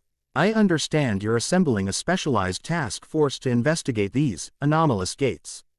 An interesting approach. The casual reference to information Shimura shouldn't have known. The task force had been established only hours earlier in a secured meeting, served as a reminder of his extensive intelligence network. Your concerns are noted, Director, Naruto replied, choosing not to acknowledge the implied surveillance. If you have relevant intelligence regarding these incidents, the IHA welcomes our cooperation through official channels. With a curt nod, Shimura departed, his footsteps echoing precisely down the marble corridor. Sylvia joined Naruto, watching Shimura's retreating figure with undisguised suspicion. That man gives me the creeps. All efficiency and no humanity, like a machine pretending to be a person. He believes he's protecting humanity, Naruto replied, more serious now that they were alone. That's what makes him dangerous. He's not motivated by personal ambition but absolute conviction in his methods. Speaking of protection, Sylvia said, changing subjects.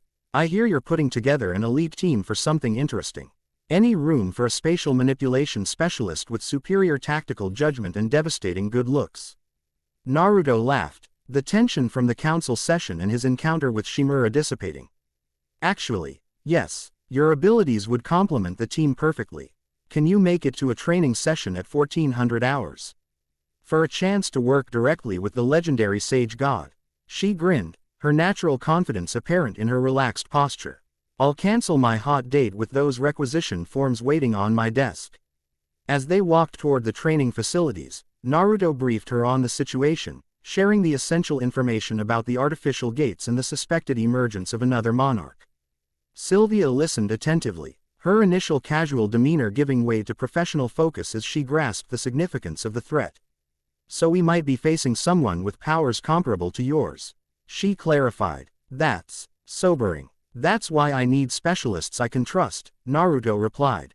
People with unique abilities and perspectives who can adapt to unprecedented situations. Sylvia's expression turned serious, a rare sight for those who knew only her confident, sometimes flippant public persona. You've got them, Naruto. Whatever's coming, we'll face it together. Simu. Lashin Complex B occupied an isolated section of the IHA headquarters, specially reinforced to contain the substantial energies unleashed during high-level training exercises. Unlike standard training facilities with their emphasis on durability and functionality, this complex incorporated advanced dimensional stabilization technology, allowing for the safe replication of gate phenomena and monster behaviors without risking actual breaches. Hae-In arrived early, taking the opportunity to familiarize herself with the facility's capabilities. The central arena, a circular space 50 meters in diameter, was surrounded by control stations and observation areas protected by multiple layers of energy barriers. The floor and walls featured a honeycomb pattern of small hexagonal panels capable of reconfiguring to simulate various terrains and structures. Impressive, isn't it? Remarked a voice behind her. Hae-In turned to find a tall woman with striking features approaching. Her dark hair was pulled back in a practical braid, and she moved with the confident grace of a trained fighter. Unlike the formal attire favored by many IHA personnel, she wore practical combat gear, reinforced tactile Cal clothing optimized for mobility rather than protection, suggesting a fighting style that prioritized avoiding hits rather than absorbing them. Sylvia Rivera, the woman introduced herself, extending a hand. S-rank hunter, spatial manipulation specialist, and occasional thorn in bureaucracy's side. Hae-In accepted the handshake, noting the firm grip and direct eye contact. Cha Hae-In, sensory specialist from Korea, the famous nose, Sylvia noted with a smile that carried no mockery, only professional recognition. I've heard impressive things about your ability to track energy signatures others can't detect. Your reputation precedes you as well, Hae-In replied. The Mexico City incident 2 years ago, creating dimensional pockets to evacuate civilians while simultaneously containing multiple B-rank entities. Impressive work. Sylvia's eyebrows rose slightly in surprise. You've done your homework. I make a point of studying notable hunter operations, particularly T.Os involving unusual tactical approaches. Their professional assessment of each other was interrupted as more team members arrived, Hinata entering with quiet grace, followed shortly by Shikamaru A.N.D. Kakashi engaged in casual conversation. Last to arrive was Naruto, who had changed from his earlier attire into more practical training gear, black pants and a fitted orange accented jacket designed for unrestricted movement. Good. Everyone's here, he began, gathering them in the center of the arena. Today's session has 2 objectives. First, to familiarize ourselves with each other's capabilities and combat styles. Second, to begin developing coordinated responses to the specific threat we're facing. He gestured toward the control station where technicians were inputting parameters. We'll run 3 simulation scenarios based on data from the recent artificial gates, Tokyo, Melbourne, and Osaka. Each scenario will incorporate the unique elements observed at these sites, allowing you to analyze patterns and test different response strategies. The training session began with individual capability demonstrations, each team member showcasing their primary abilities while the others observed. Kakashi displayed a remarkable array of techniques spanning multiple elemental affinities, his decades of experience evident in his efficient movements and strategic approach. Hinata demonstrated her evolved Byakugan, now capable of perceiving dimensional fluctuations invisible to other sensory types, alongside a refined combat style combining traditional gentle fist techniques with modern hunter energy manipulation. When Sylvia's turn came, she revealed why she'd earned her S-rank designation. With subtle gestures, she manipulated space itself, creating localized dimensional pockets, altering distances between objects, and even briefly redirecting gravity within confined areas. Her fighting style incorporated these spatial distortions seamlessly, making her simultaneously elusive and devastating in close combat. Shikamaru, though classified as a tactical specialist rather than a combat-oriented hunter, demonstrated his shadow manipulation techniques, now enhanced through NTEG ration with modern technology to create what he termed dimensional shadow anchoring, capable of temporarily binding even entities with irregular dimensional properties. Hae-In's demonstration focused primarily on her enhanced sensory capabilities, identifying and tracking the complex energy signatures of simulated gate entities while explaining the subtle distinctions her specialized perception detected.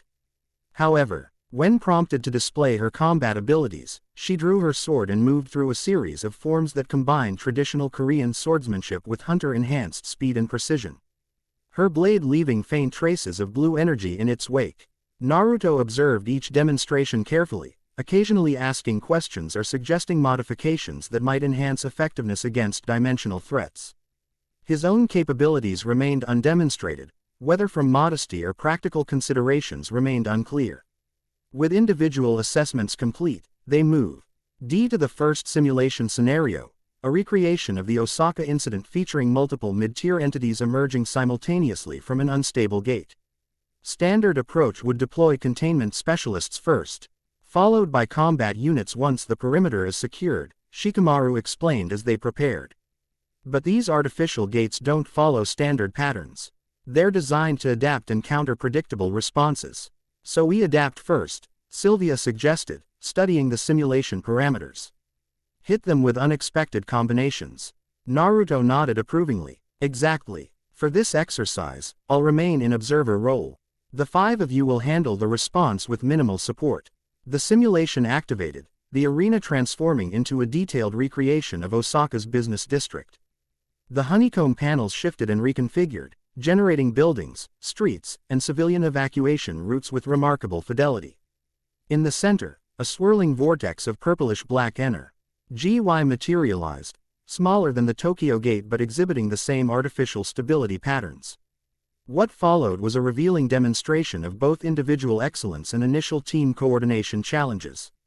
Each team member performed impressively within their specialty, Hinata tracking dimensional fluctuations to predict emergence points, Sylvia creating spatial barriers to protect simulated civilians, Kakashi engaging multiple entities simultaneously with precise elemental attacks, Shikamaru coordinating movements while using his shadow techniques to immobilize targets, and Hae-In identifying vulnerabilities in the entities' energy structures while delivering devastating sword strikes to those weak points. However, their coordination showed clear room for improvement. Twice, team members inadvertently interfered with each other's techniques, Sylvia's spatial distortion disrupting Kakashi's fire technique, Hae-In and Hinata momentarily targeting the same entity while leaving another unaddressed. Communication remained formal and reactive rather than fluid and anticipatory. After 15 intense minutes, they successfully contained the simulated threat, though with Psi ratings well below what each might have achieved individually under optimal conditions. Not bad for a first attempt, Naruto commented as the simulation reset. But we need to develop better synchronization. These artificial gates are specifically designed to exploit gaps in coordinated responses. The second simulation, based on the Melbourne incident, introduced greater complexity, a more able gate producing fewer but more powerful entities, each exhibiting the crystalline modifications observed in Tokyo. Focus on communication this time, Naruto advised. Anticipate each other's movements and create opportunities rather than simply responding individually to threats. Their performance improved markedly during this scenario. Hinata and Hae-In established an effective partnership. Hinata's Byakugan identifying structural weaknesses that Hae-In's enhanced senses might have missed, while Hae-In's analysis of energy fluctuations provided context for Hinata's visual data. Sylvia and Kakashi developed complementary attack patterns, her spatial manipulations creating openings for his precisely targeted techniques. Shikamaru adapted quickly, shifting from direct coordination to a more fluid support role that enhanced each pair's effectiveness without constraining their developing dynamics. When the final simulation began, recreating the Tokyo incident with its dragon-type entity and crystalline modifications, they functioned noticeably more as a cohesive unit. Communication became more efficient, often reduced to single words or nonverbal cues that conveyed complex tactical information. Individual capabilities meshed into combined techniques that exceeded the sum of their parts. Most revealing was how quickly they adapted to unexpected developments when the simulation introduced variables not present in the actual Tokyo incident, additional emergence points, different entity behaviors, and accelerated gate expansion. Rather than faltering at these deviations from expectation, the team adjusted their approach with minimal disruption, demonstrating the adaptive capacity essential for confronting an intelligent adversary. As the final simulation concluded successfully, Naruto gathered them for a debriefing. Much better. Your individual skills are exceptional, as expected, but more importantly, you're learning to function as a unit, to complement rather than merely coexist. Still room for improvement, Shikamaru noted, ever the critical analyst. Our response time to unexpected variables averaged 3.7 seconds. Against an opponent with Monarch-level capabilities, that could prove fatal. True, Naruto acknowledged, but remember, we're not aiming for perfection in a single session. This is an ongoing process, each training scenario building on lessons from the previous ones. The debriefing continued, with each team member offering observations and suggestions for improvement. The atmosphere remained professional but increasingly comfortable as initial formalities gave way to more natural interactions. Hae-In found herself contributing more actively than was her usual preference, drawn into the collaborative analysis by the genuine consideration given to each person's perspective. As they were concluding, a priority alert sounded through the facility. Naruto immediately accessed the communication system, his expression growing serious as he read the incoming message. Change of plans, he announced. We have a situation in the research division. Dr. Lin Wei reports unusual energy fluctuations in the sample you collected yesterday, Hunter Cha. The signature from Tokyo. Hae-In clarified, immediately alert. Yes, apparently, it's becoming active in containment. Naruto's eyes met hers. Your sensory abilities may be crucial for understanding what's happening. The rest of you, remain on standby. This could be related to our investigation. As they quickly made their way to the research division, Hae-In reflected on how dramatically her role had evolved in less than 24 hours.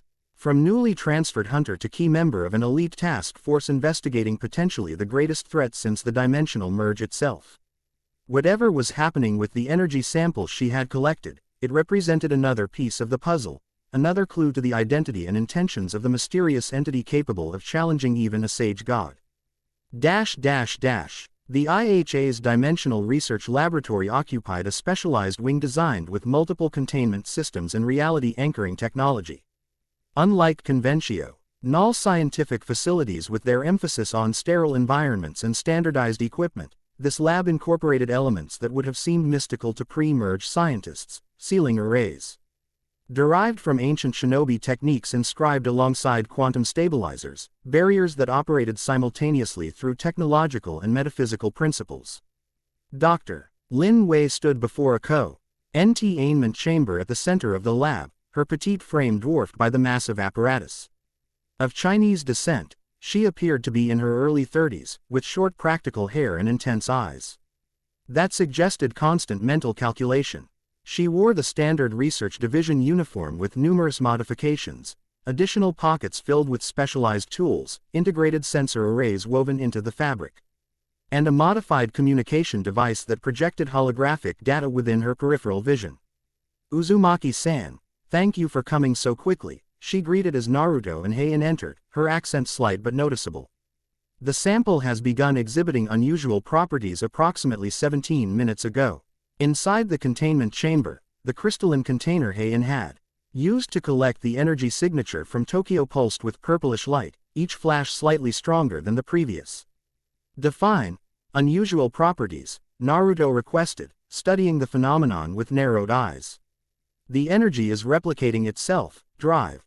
Lin explained, gesturing toward monitoring displays showing exponential growth curves. Initially, I believed it was merely resonating with background dimensional radiation, a common property of gate-derived energy samples. However, closer analysis revealed purposeful organization. The energy isn't just growing, it's restructuring itself into a more complex pattern. Hae-In stepped closer to the containment field, extending her specialized senses toward the sample. It's evolving, she observed with surprise. The signature is maintaining its core properties but developing new harmonics, like it's learning to adapt to our containment measures. Precisely, drive, Lin confirmed, her professional reserve momentarily giving way to scientific enthusiasm.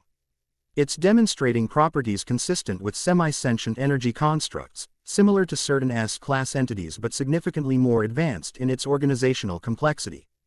Naruto's expression darkened. It's a probe, not just residual energy but an intentionally deployed monitoring system.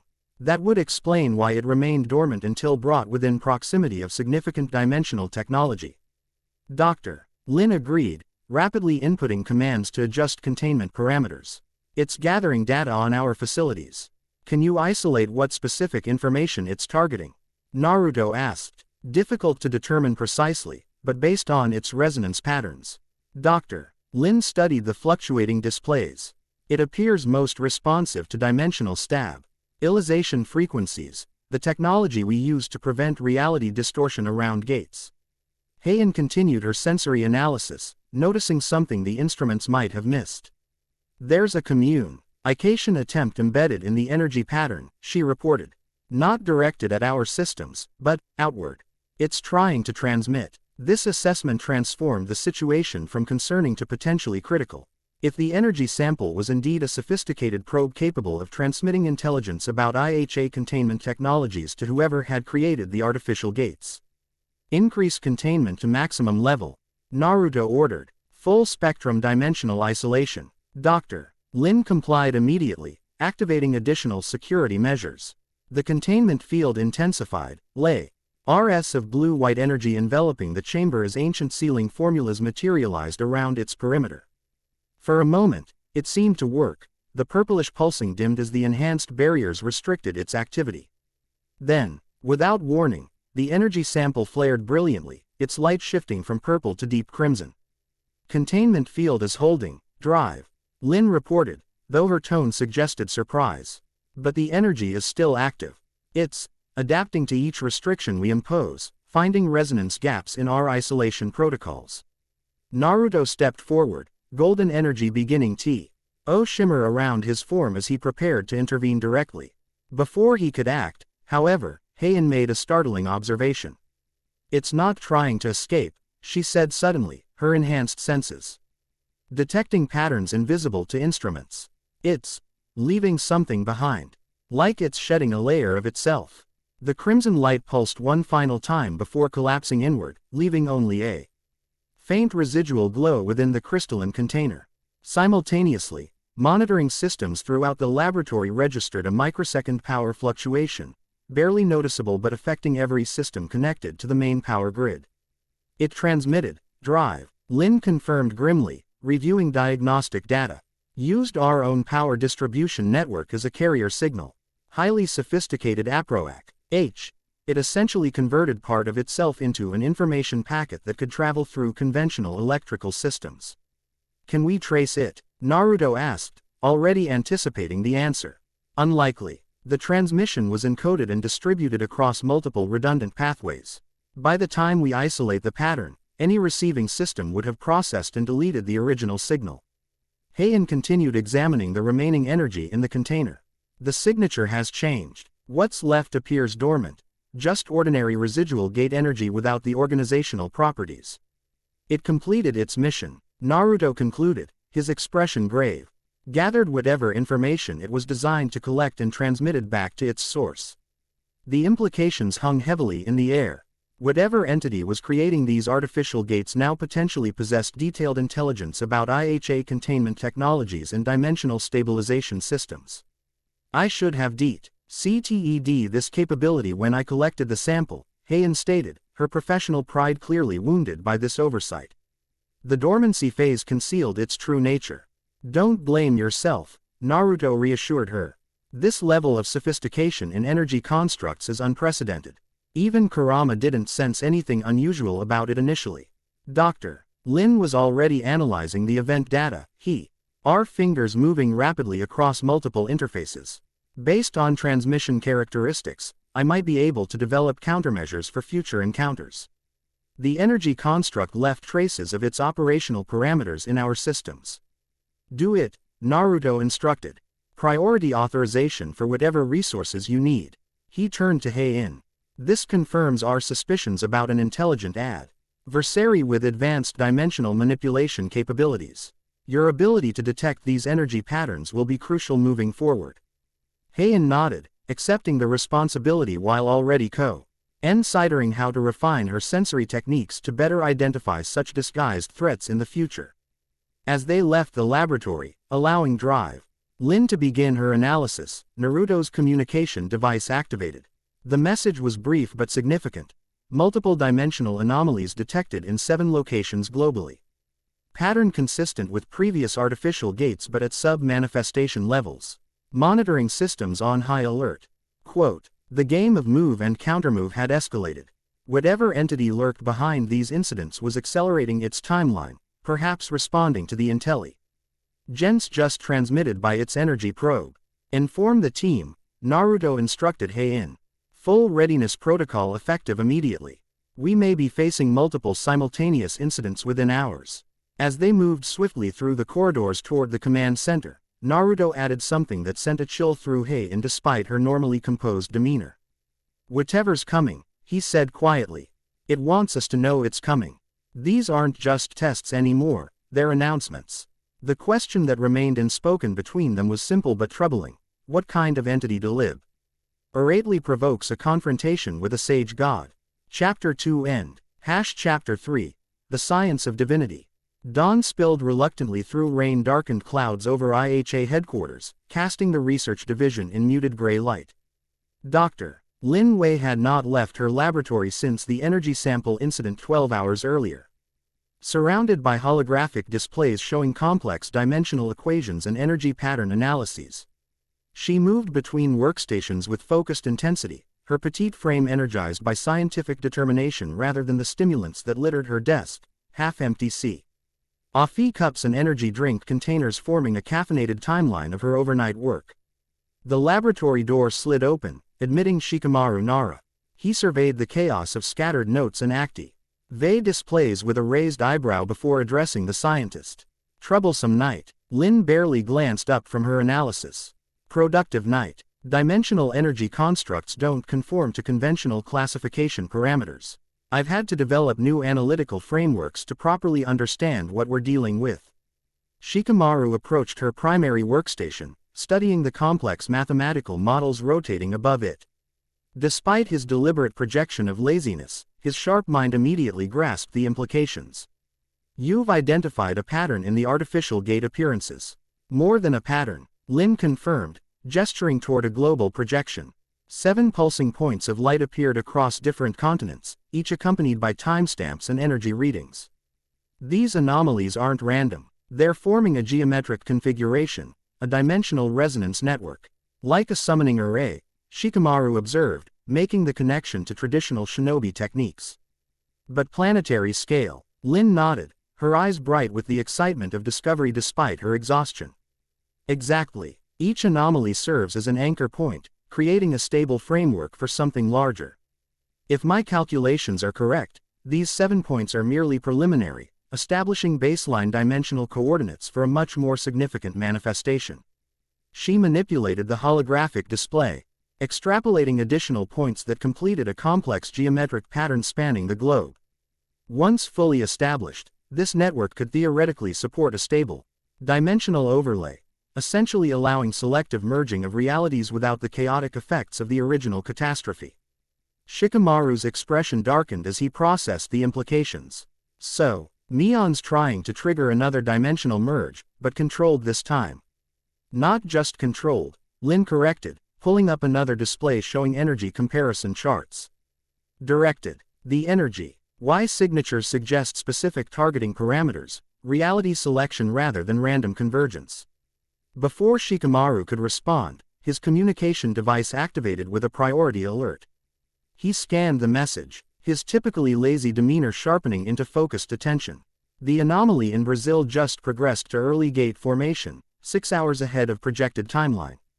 Naruto needs this information immediately. He turned toward the door before pausing. And Dr. Lin, pack whatever you need. Your expertise will be required in the field. Lin blinked in surprise. As a research scientist, she rarely participated in direct response operations. Field deployment. But my analysis can continue with mobile equipment, Shikamaru interrupted. This mission requires your specialized knowledge. Transport leaves in 20 minutes. After he departed, Lin stood momentarily frozen, processing this unexpected development. Then, with characteristic efficiency, she began gathering essential equipment and transferring her ongoing analyses to portable systems. Whatever was happening in Brazil, it clearly represented a significant escalation in the emerging crisis. The command center hummed with controlled urgency as Naruto studied the dimensional monitoring displays. The Brazilian anomaly pulsed ominously on the main screen, a swirling vortex of energy gradually coalescing into gate formation above a research outpost in the Amazon basin. Facility status, he inquired, eyes never leaving the display. Quantum Vale Research Station reports partial evacuation complete, responded the operations officer.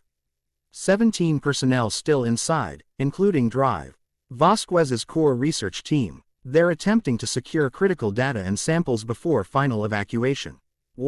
She's so important they're risking a gate manifestation. Hae-In asked from her position beside Naruto, already equipped for deployment. The Quantum Vale facility specializes in dimensional boundary research, Naruto explained. They've been studying fragments from the original merge event for years. If that data falls into the wrong hands, or worse, gets consumed by unstable dimensional energy. He left the implications unspoken as Kakashi joined them, followed shortly by Hinata. Team status, Naruto asked. Ready for immediate deployment, Kakashi confirmed. Sylvia is already on site. He was conducting an assessment of regional gate patterns in Argentina when the anomaly accelerated. Naruto nodded, unsurprised by this development. Sylvia's independent intelligence gathering often placed her ahead of official response protocols, one of many reasons he valued her on the team despite her occasionally frustrating tendency to operate outside standard procedures. The command center doors opened to admit Shikamaru and Dr. Lin, the latter clutching a tablet displaying complex calculations while a compact equipment case hovered beside her on a gravity suspension field. Dr. Lin has identified a critical pattern in the anomalies, Shikamaru announced without preamble. They're forming a global array. Lin quickly transferred her data to the main display, the geometric pattern overlaying the world map as she explained her findings. The implications silenced the command center momentarily as personnel processed what they were seeing. So these aren't isolated incidents, Naruto concluded, studying the pattern. They're components of a larger structure. Precisely, Lin confirmed, and based on energy progression rates, we have approximately 72 hours before the complete array activates. Assuming all points manifest as predicted, Shikamaru added. The Brazil acceleration suggests the timeline might be compressed. Naruto made his decision quickly. We deploy to Brazil immediately. Primary objectives: evacuate remaining personnel, secure critical research data, and contain the anomaly for detailed analysis. He turned to Lin. Dr. Lin, you'll accompany the team. Your understanding of the global pattern might be crucial for interpreting whatever we find there. Though she'd been mentally preparing since Shikamaru's notification, Lin still ared momentarily startled by her direct inclusion. Of course. My equipment is ready. Deployment in 5 minutes, Naruto concluded. Specialized transport authorized. As the team dispersed to make final preparations, Hae-In remained beside Naruto, her expression thoughtful. You're concerned about more than just the research data, she observed quietly. Naruto met her perceptive gaze. The Quantum Veil facility has been studying dimensional boundaries since the merge. If these artificial gates are part of a controlled attempt to trigger another merge event, then whoever is creating them would want that research. Hae-In completed his thought. We might be walking into a deliberate trap. Almost certainly, Naruto agreed, his casual tone belying the seriousness of his words. Which is exactly why we need to go. Better to spring the trap on our terms than wait for it to be perfectly set. The pragmatic confidence in his statement reminded Hae-In why Naruto had earned Hai's reputation as more than just a power asset. Behind the godlike abilities lay a strategic mind hardened by years of conflict and leadership. As they moved toward the deployment area, Hae-In noted a subtle shift in Naruto's demeanor, the friendly, approachable leader gradually giving way to the focused sage god preparing for battle. Golden energy shimmered occasionally beneath his skin, like lightning glimpsed behind clouds, hinting at the immense power held carefully in check. The dimensional transport pad hummed with building energy as the team assembled. Unlike conventional teleportation technology that required fixed receiving stations, this specialized system utilized Naruto's unique connection to dimensional energy, essentially using him as both anchor and navigation system. Everyone ready? He asked, taking position at the center of the circular platform. The team formed a precise formation around him, Hinata, Kakashi, Hae-In, and Dr. Lin each positioned at cardinal points, with Shikamaru remaining at headquarters to coordinate the operation remotely. Transport sequence initiating, announced the system operator. Dimensional coordinates locked on Quantum Veil Research Station, Brazilian Rainforest. Naruto closed his eyes briefly, golden energy flowing visibly through his body as he established the necessary connection to their destination. The truth-seeking orbs materialized around him, spinning slowly as they stabilized the forming dimensional pathway. 30 seconds to transport, the operator continued. Dimensional boundary integrity at optimal levels. Transition pathway stable. Dr. Lin watched the process with poorly concealed scientific fascination, her analytical mind cataloging details despite the tension of imminent deployment. Unlike standard teleportation systems that essentially disassembled and reconstructed matter across distances, Naruto's method created a temporary folding of space itself, far more efficient and significantly less traumatic to living organisms. 10 seconds. Prepare for transition. Golden light enveloped the team, intensifying until it obscured their forms entirely. For a brief, disorienting moment, EY existed in neither location, suspended in the space between spaces that Naruto navigated by instinct rather than calculation. Then reality reasserted itself, the golden light fading to reveal dense rainforest surroundings and the angular structures of the research facility approximately half a kilometer ahead.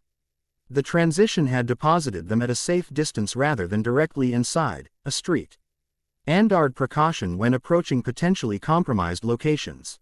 Transition complete, Naruto confirmed unnecessarily, as the team was already orienting themselves and assessing their surroundings. Status check. Each member reported their condition as nominal, the dimensional transport having none of the disorienting side effects associated with conventional teleportation. Even drive. Lin, experiencing the process for the first time, appeared merely momentarily startled rather than physically affected. Hae-In immediately extended her sensory abilities, analyzing the environmental energy patterns. Heavy dimensional saturation in the area, she reported. The boundary between realities is already thinning approximately 300 meters ahead, directly above the main research building. Hinata activated her Byakugan, veins bulging around her pale eyes as her enhanced vision penetrated the distance and structures ahead. I count 14 personnel still inside the facility, concentrated in the central laboratory and data center. 3 others are in an underground level my vision can't fully penetrate, some kind of specialized shielding is distorting my perception. The quantum isolation chamber, drive. Lin supplied. It's designed to prevent dimensional energy interference with sensitive experiments. Standard feature in boundary research facilities. Any hostile entities? Kakashi asked, his experienced eye scanning the jungle periphery while his other senses extended for less visible threats. None detected yet, Hinata replied. But the dimensional distortion is accelerating. Gate formation approximately 22 minutes from completion based on current progression. Naruto considered this information quickly. We need to evacuate personnel first, secure critical research second. Dr. Lin, what specific data or equipment would be highest priority? Lin didn't hesitate. The dimensional resonance mapping archives and the boundary fragment samples.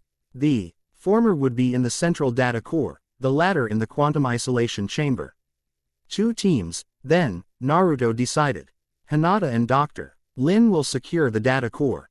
Kakashi, you and Hunter Cha-E. Evacuate the personnel from the main laboratory. I'll handle the isolation chamber since the dimensional shielding might complicate extraction. As they prepared to move out, a localized distortion in space materialized beside them, quickly resolving into a familiar figure.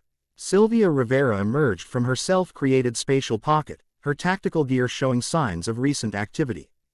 Dramatic entrance as always, Kakashi observed dryly. Sylvia grinned, unperturbed. When you can fold space, why walk? Her expression turned serious as she addressed Naruto. Perimeter reconnaissance complete. No conventional security breaches, but I detected unusual spatial fluctuations throughout the facility, like microtears in reality that repair themselves almost immediately. Dimensional sampling, drive, Lin suggested, her scientific mind immediately processing the implications. Someone or something is testing the boundary integrity at multiple points. Looking for weaknesses before manifesting fully, Naruto concluded grimly. Which means whatever's coming through that gate is both intelligent and cautious. He quickly integrated Sylvia into the operation plan, pairing her with Kakashi and Hae-In for the personnel evacuation due to her ability to create spatial shortcuts that could expedite moving people to safety. Maintain constant communication, he instructed as they prepared to separate. If anything unexpected occurs, don't engage independently. This entire situation feels orchestrated. The others nodded their understanding, each recognizing the unusual tension in Naruto's typically confident demeanor. Despite his immense power, something about this particular incident had him on edge, an intuition his teammates had learned to respect. As they moved toward the facility, Hae-In found herself unexpectedly paired with Sylvia as Kakashi took point position. The spatial manipulation specialist kept pace easily, her movements displaying the fluid grace of someone thoroughly comfortable in combat situations. First field operation with the team? Sylvia asked conversationally, her tone belying the gravity of their mission. Yes, Hae-In replied simply, her attention focused primarily on the evolving energy patterns she was tracking around them. Word of advice: when Naruto gets that particular look, things are about to get weird. Not just dangerous, but reality-bending weird. Despite her casual delivery, Sylvia's expression remained alertly focused on their surroundings. Been on 3 operations where he had that exact expression. Each time, we encountered something unprecedented. Hae-In considered this information thoughtfully. You've worked directly with him before. Occasionally. Usually when standard hunter response protocols prove insufficient. Sylvia vaulted effortlessly over a fallen tree, barely breaking stride. There's a reason Director Shimura wants him under governmental control so badly. Naruto doesn't just solve problems, he PTS to them in ways that rewrite the rulebook. Before Hae-In could respond, Kakashi signaled for silence as they approached the research facility's perimeter. The building complex emerged from the Hae-In forest, a series of interconnected structures designed to blend with the natural environment while maintaining the specialized conditions needed for dimensional research. Under normal circumstances, it would have projected an aura of scientific serenity. Now, with the swirling dimensional distortion forming above its central building, it resembled nothing so much as a sacrificial altar beneath a forming storm. Dimensional boundary thinning rapidly, Hae-In reported, her senses detecting the accelerating degradation. Estimated gate manifestation in 17 minutes.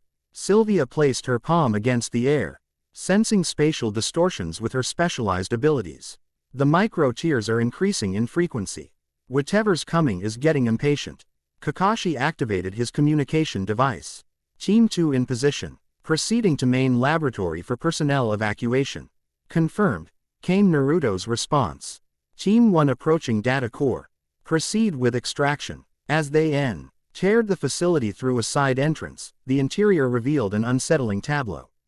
The normally bustling research center was eerily silent, abandoned workstations still displaying active research data.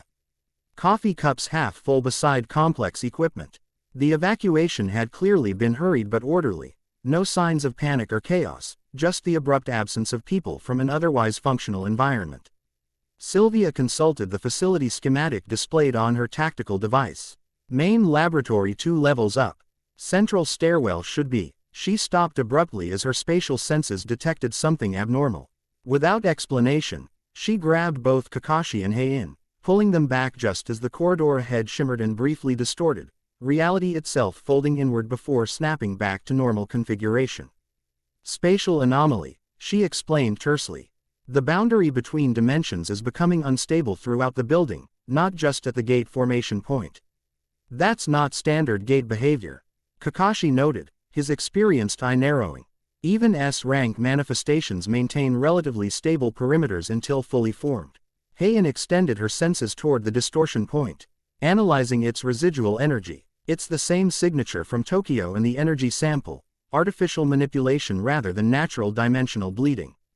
They proceeded more cautiously, with Sylvia now taking point position to detect spatial anomalies before they manifested. The journey to the main laboratory required navigating 2 such distortions, Sylvia creating tempora. Spatial bypasses that allowed them to circumvent the unstable areas without risking exposure to unknown dimensional effects. When they finally reached the main laboratory, they found 14 archers gathered around a central monitoring station, frantically transferring data while glancing nervously at the ceiling as if expecting it to dissolve at any moment. International Hunter Association, Kakashi announced, immediately drawing their attention. We're here to evacuate remaining personnel. Gather only essential personal items. You have 2 minutes. Relief visibly washed over the researchers. Though the senior scientist, a gray-haired woman with determined features, stepped forward with concern. Dr. Vasquez and her team are still in the isolation chamber, she informed them urgently. They're securing the boundary fragments. We can't leave without them. Another team is handling their evacuation, Kakashi assured her. Your priority now is reaching safety. As the RCHERS hastily gathered crucial personal research devices and notes, Hae-In circulated among them, her enhanced senses monitoring each individual for signs of dimensional contamination, a necessary Caution when evacuating personnel exposed to gate energy. Fortunately, all 14 registered normal human energy signatures without concerning alterations. Sylvia, meanwhile, was establishing their evacuation route, not toward the way they had entered, but through a spatial manipulation of her own creation. The building's dimensional integrity is degrading too rapidly for conventional exit, she explained. Hands moving in precise patterns as she essentially folded space between their current location and a point half a kilometer from the facility. I'm creating a direct spatial bridge to the safe extraction point. The air before her shimmered and split, revealing a window-like opening through which the rainforest clearing that served as their designated evacuation zone was visible. Impressive, Hae-In remarked with genuine appreciation for the technique's precision. One of the perks of manipulating space itself, Sylvia replied with a hint of professional pride. Though maintaining stability with all this dimensional interference is like trying to fold wet paper. As the researchers began moving through the spatial opening, Kakashi's communication device activated with Naruto's voice. Status update. Team 2. Personnel evacuation in progress, Kakashi reported. 14 researchers, no contamination detected. Extraction via Sylvia's spatial manipulation to designated safe point. Your status. Data core secured, came Naruto's response, the transmission quality degrading slightly as dimensional interference increased. Hinata and Dr. Lin are transferring critical archives. I'm proceeding to the isolation chamber now. Gate manifestation accelerating, Hinata's voice added, her Byakugan obviously tracking the process. Estimate 12 minutes to full formation, faster than projected. As Kakashi acknowledged this update, Hae-In's senses suddenly detected a significant shift in the environmental energy patterns. Something's changing, she reported urgently. The dimensional boundary isn't just thinning, it's being systematically weakened at specific points. Sylvia confirmed this assessment with her own spatial awareness. She's right. These aren't random fluctuations. It's like someone's cutting precise incisions in reality.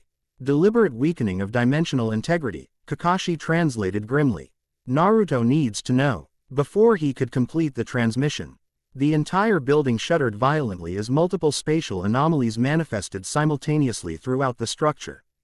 The remaining researchers hurried through Sylvia's portal with increased urgency.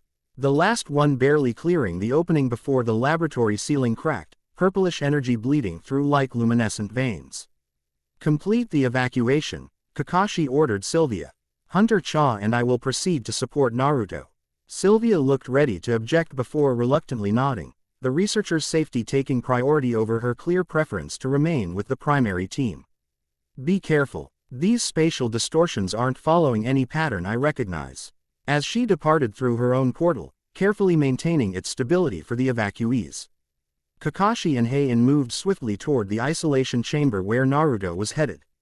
The building continued degrading around them, ordinary matter increasingly interacting with dimensional energy in disturbing ways, walls occasionally becoming transparent or displaying impossible geometries, gravity fluctuating unpredictably in certain areas. Your sensory abilities are our best navigation tool now, Kakashi noted as they proceeded. Standard orientation won't be reliable as dimensional stability continues to degrade. Hae-In nodded, extending her specialized perception to its limits. Unlike visual or conventional sensory data, her ability to detect and interpret energy signatures remained reliable even as physical reality became increasingly fluid. She led them through the destabilizing facility, avoiding the most severely compromised areas while tracking the distinctive energy patterns of their teammates. Hinata and Dr. Lin are moving toward the extraction point with the data core contents, she reported. Sensing their signatures ahead and to the right, Naruto's energy is difficult to pinpoint precisely, but approximately 2 levels down, moving deeper into the facility. They altered course to intercept Hinata and Dr.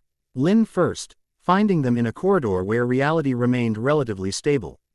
Both women carried specialized containment cases clearly designed for transporting sensitive data and equipment. The primary archives are secured, Hinata reported, her Byakugan active as she monitored the deteriorating conditions around them. But the gate formation has accelerated dramatically. Full manifestation expected in under 7 minutes.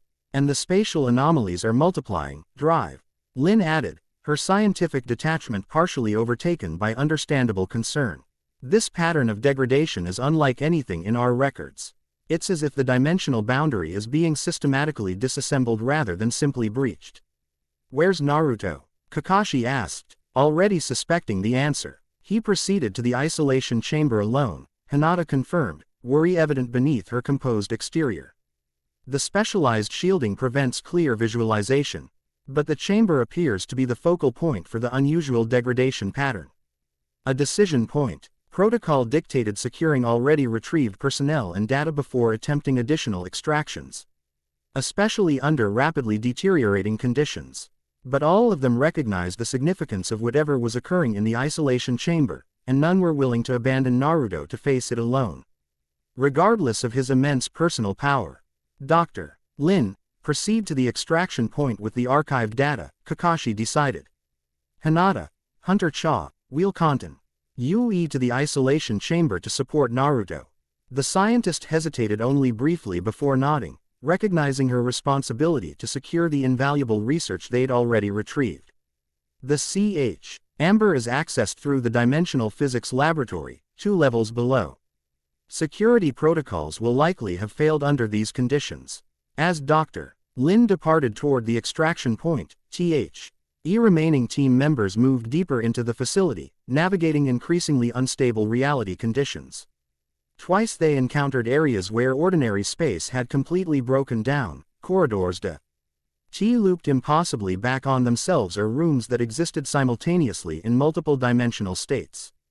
Hinata's Byakugan proved invaluable for identifying relatively stable paths through the chaos, while Hae-In's energy sensing guided them toward their objective.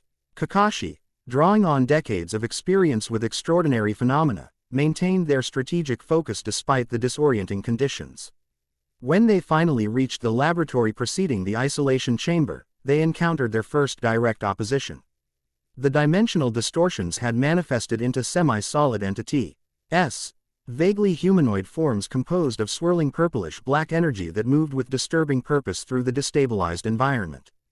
Dimensional constructs, Hinata identified, her Byakugan perceiving their true nature. Not fully manifested entities, but extensions of whatever is attempting to breach through the forming gate. Probes, Hae-In added, her senses detecting the entity's purpose. They're searching for something specific. The energy patterns indicate targeted investigation rather than random aggression. As if responding to their presence, 3 of the constructs oriented toward the team. Their featureless forms rippling with increased energy output. Without warning, they accelerated forward with impossible speed, moving through rather than across the intervening space. Kakashi reacted instantly, his hands forming seals with practiced precision. Earth-style. Dimensional anchoring wall. The technique, a post-merge evolution of traditional Earth-style jutsu, created a barrier specifically designed to force dimensional entities into conforming with local reality parameters. The wall that erupted from the floor shimmered with stabilizing energy, momentarily halting the constructs, advance by preventing their spatial distortion movement. They're not fully subject to physical laws, Hinata observed, shifting into a gentle fist stance. But they have energy cores that can be disrupted. She moved forward with fluid grace, her evolved fighting style perfectly adapted to combating dimensional threats. Where traditional gentle fist targeted chakra points in human opponents, her adapted technique identified and struck dimensional weak points, the coordinates where these entities anchored themselves to local reality. Hae-In drew her sword, the blade, glowing with blue energy as she activated its specialized properties. Unlike conventional weapons, Trace had been specifically designed to interact with dimensional energy signatures, essentially, utting the connections that allowed such entities to maintain cohesion. The 3 worked in seamless coordination despite their limited time training together, Kakashi's techniques constraining the entities' movement options, Hinata's precision strikes disrupting their structural integrity, and Hae-In's blade severing their dimensional anchoring points. Within moments, the constructs dissipated, their energy dispersing harmlessly as their cohesion failed. More will come, Kakashi warned, already sensing additional disturbances forming throughout the laboratory. We need to reach Naruto quickly. The sealed entrance to the isolation chamber lay ahead, a massive door incorporating both technological and metaphysical security measures designed to prevent dimensional energy transfer between environments.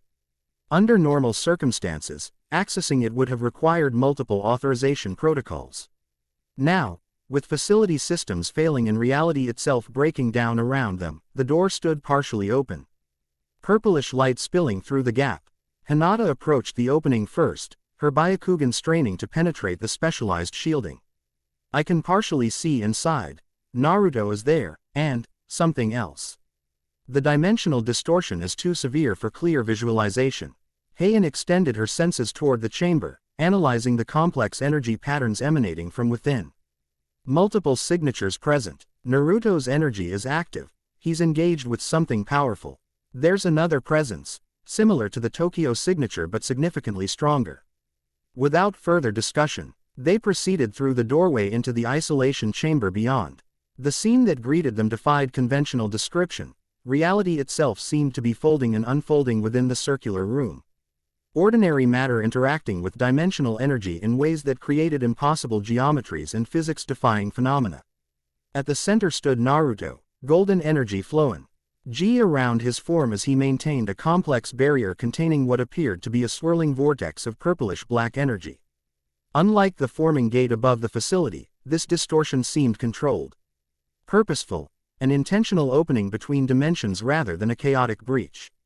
More concerning was what hovered at the edge of this controlled rift, a figure composed partially of physical matter and partially of dimensional energy, its form flickering between states of existence as it seemingly communicated with Naruto.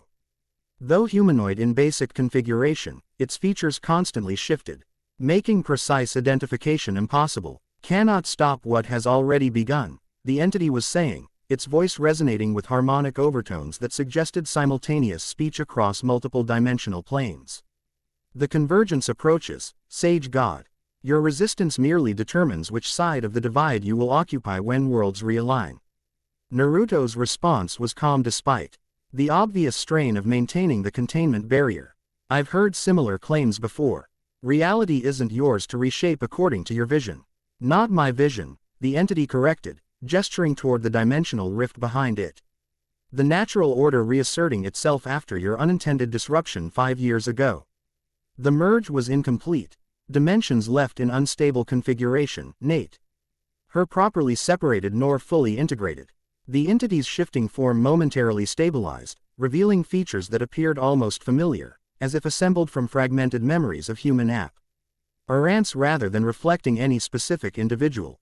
We offer completion, Uzumaki Naruto.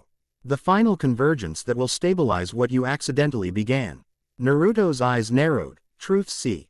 King orbs spinning with increased velocity behind him as he maintained the containment barrier. By destabilizing dimensional boundaries worldwide. By sending modified creatures through gates to attack populated areas. Those aren't the actions of someone seeking stability. Necessary calibrations, the entity replied dismissively. Each incursion provides critical data on current dimensional parameters. The process requires precision. Quote, it was at this moment that the entity noticed the newcomers, its fluctuating form orienting toward them with unsettling focus. Ah, your companions have joined us. How convenient. Before any of them could react, the entity gestured casually, reality distorting around Hinata. Kakashi and Hae in his localized dimensional fields enveloped each of them, nada. Chi tacking directly but essentially placing them in dimensional bubbles where time proceeded differently, slowing their movements to near immobility. Naruto's expression hardened, golden energy flaring brighter around him. Release them, now. They remain unharmed, the entity assured him, its tone almost conversational despite the hostility evident in Naruto's stance. Merely experiencing a different temporal flow. I wished for privacy in our conversation, Sage God. Matters between monarchs need not concern lesser beings. I won't ask again, Naruto warned, one of the truth-seeking orbs detaching from its orbit to hover before him, ready to be deployed. The entity seemed to sigh, a peculiarly human gesture from something so clearly beyond conventional humanity. As you wish. With another casual motion, the dimensional fields around the team dissipated, returning them to normal temporal flow. All three immediately moved into defensive positions, though they refrained from direct attack. The power differential between themselves and this entity was painfully obvious. What is it? Hinata whispered, her Byakugan struggling to properly categorize what she was seeing. A monarch, Hae-In answered quietly, her specialized senses detecting the fundamental similarities between this entity's energy signature and Naruto's, despite their drastically different manifestations. But corrupted, unstable, forcing compatibility between dimensional states rather than achieving natural harmony. The entity tilted its constantly shifting head, regarding Hae-In with apparent interest. The hunter with enhanced perception. Your analysis is impressively accurate, if incomplete. Not corruption, evolution. Different paths toward the same ultimate state. It returned its attention to Naruto. The boundary fragments have been secured.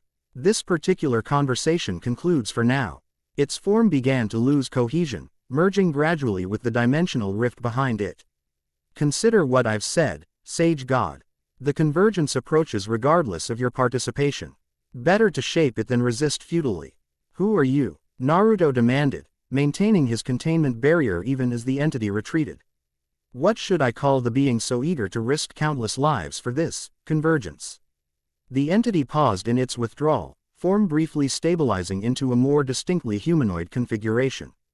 Names have power, as you well know, but if you require a designation, it seemed to consider momentarily. Those who follow me call me Erebus, an ancient name for a space between states of being. Appropriate, wouldn't you agree? Erebus, Naruto repeated, committing the name to memory.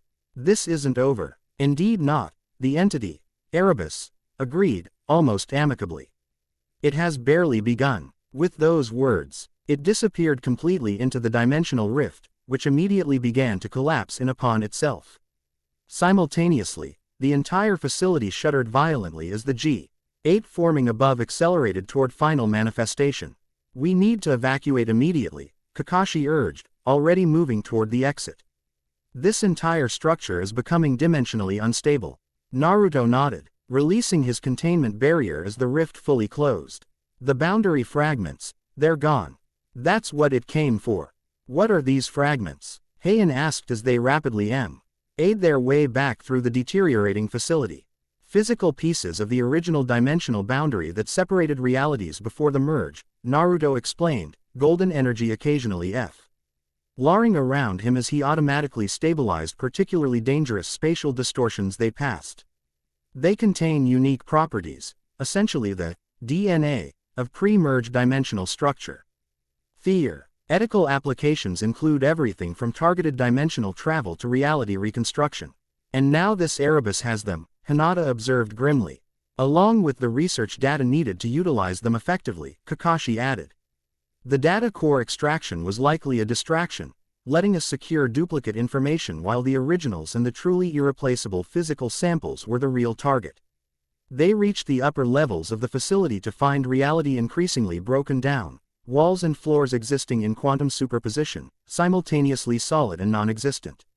Above, visible through sections where the ceiling had ceased to maintain conventional material properties, the fully formed gate pulsed with ominous energy. Standard evacuation routes compromised, Hinata reported. Her Byakugan scanning for viable exit paths. Dimensional stability critically degraded in all directions. Naruto made an immediate decision. I'll create a direct pathway. Everyone stay close. His form briefly glowed with intensified golden light as he activated a partial manifestation of his Sage God mode. The truth-seeking orbs expanded and reconfigured, forming a spherical barrier around the group that essentially isolated them from the chaotic dimensional environment. Dimensional transference, Naruto announced, performing a series of complex hand seals. The world around them blurred momentarily before resolving into the designated extraction point where the other team members and evacuated researchers waited. The transition had none of the gradual movement of conventional travel. They simply ceased to exist in one location and began existing in another, bypassing the intervening space entirely. Sylvia, who had been maintaining a defensive perimeter around the evacuation site, raised an eyebrow at their sudden appearance. Dramatic entrance. I see why people get annoyed when I do that now. Status report, Naruto requested, immediately resuming command mode despite the intensity of their recent encounter.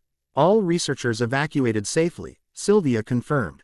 Dr. Lin secured the data archives in specialized containment. No dimensional contamination detected among personnel. And the facility. In answer, all eyes turned toward the research center visible through the rainforest canopy. The entire complex was now enveloped in swirling dimensional energy. Ordinary matter visibly transforming as reality parameters shifted.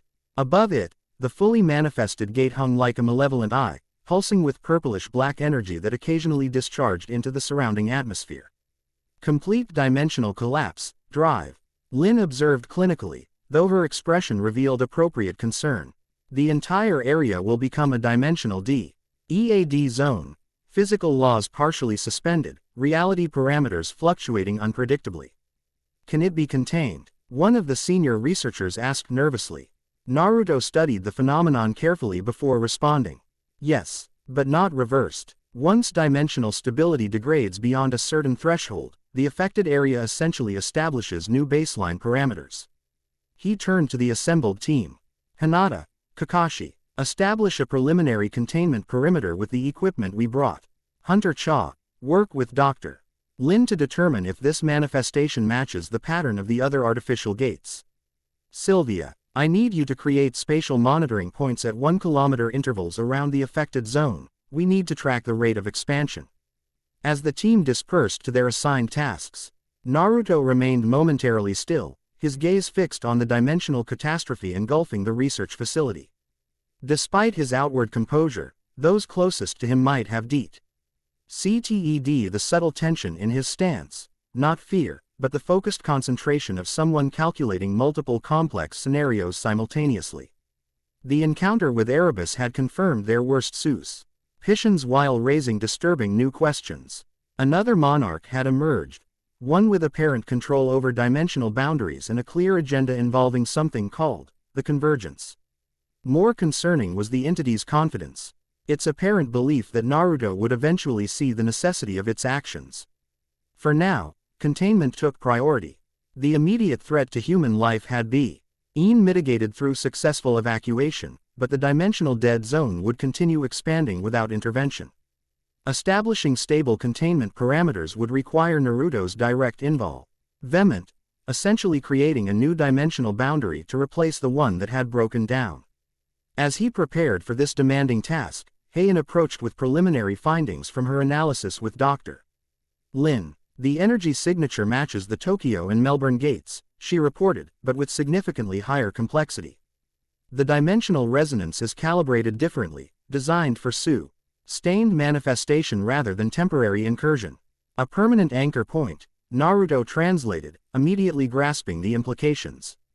Exactly. Dr. Lin believes this gate is meant to remain stable indefinitely, establishing what she calls a dimensional foundation stone for the larger geometric array she identified.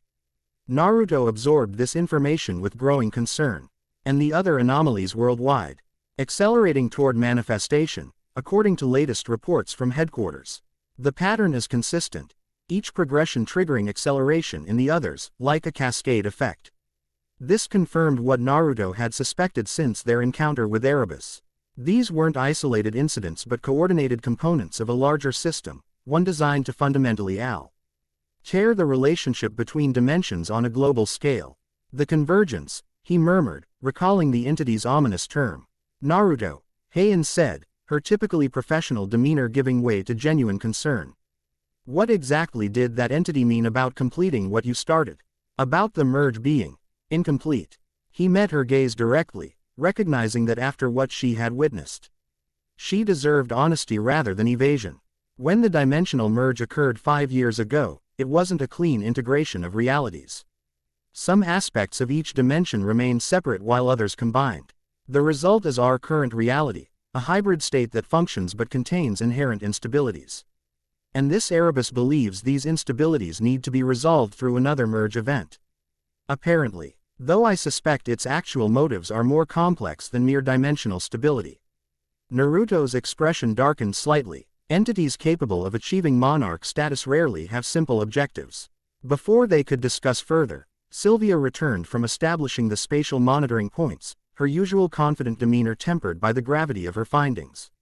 Expansion rate exceeding projections, she reported without preamble. The dead zone is growing approximately 17% faster than standard dimensional collapse models predict. At current progression, it will reach the nearest population center in under 72 hours. Naruto nodded, having expected something along these lines. Then we proceed with immediate containment. Full manifestation of my abilities will be required. The casual way he referenced accessing his complete power belied the significance of this decision. Unlike the partial activation he had utilized in Tokyo or during their evacuation, full manifestation of the Sage God mode represented a substantial escalation, and a revealing of capabilities he typically kept in reserve. The team should maintain minimum safe distance, he continued.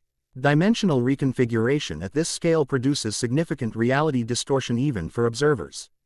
As the others established appropriate distance, Hae-In found herself hesitating.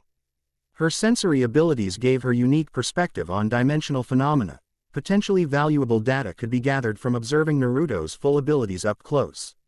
Noticing her reluctance to withdraw, Naruto addressed her directly. Your sensitivity to energy signatures makes you particularly vulnerable to dimensional flux, Hunter Cha. The sensory input could be overwhelming at close range. I understand the risk, she replied simply. But my observations could provide valuable insights on both the containment process and your interaction with dimensional forces. Naruto studied her for a moment, assessing not just her determination but her capacity to withstand the experience she was volunteering for. Whatever he saw apparently satisfied him. Very well. Maintain position behind me at minimum 20 meters. If the sensory input becomes too intense, withdraw immediately. That's not a suggestion. Hae-In nodded her agreement, moving to the designated observate ion position as Naruto approached the edge of the expanding dimensional dead zone. The others watched from a safer distance, their expressions revealing varying degrees of anticipation and concern. Hat followed would remain indelibly imprinted in Hae-In's memory, a demonstration of power and dimensional manipulation that transcended conventional understanding of both physics and metaphysics. Naruto began by fully activating his Sage God mode, golden energy erupting from his form not as mere illumination but as fundamental dimensional reconfiguration. The truth-seeking orbs expanded and multiplied, their perfect black spheres contrasting starkly with the golden radiance as they arranged themselves in complex geometric patterns around him. Unlike his battle form, which emphasized combat capabilities, this manifestation focused on dimensional manipulation, his very existence temporarily shifting from conventional physical parameters toward something more abstract yet simultaneously more fundamental. Six-path Sage Art. Dimensional boundary restoration, he announced, voice resonating with harmonics that suggested simultaneous speech across multiple planes of existence. Golden energy extended outward in precise patterns, not randomly or explosively, but following mathematical principles so complex they appeared almost organic in their flowing beauty. Where this energy contacted the chaotic dimensional distortion of the dead zone, order gradually reasserted itself, not forcing reality back to its previous configuration, but establishing new parameters that contained the instability within sustainable boundaries. Hae-In's enhanced senses perceived layers of the process invisible to others, the intricate interplay between Naruto's unique energy and the fundamental forces that defined dimensional boundaries. It wasn't merely power being applied to a problem but a form of communication between conscious will and the underlying structure of reality itself. The process continued for nearly 30 minutes. Golden energy gradually encircling the entire affected area in a complex containment lattice that pulsed with sustaining power. Finally, with a series of precise gestures that resembled both hand seals and mathematical notations, Naruto completed the boundary establishment. Seal, he commanded simply. The lattice contracted slightly before stabilizing, now a permanent dimensional boundary separating the dead zone from surrounding normal space.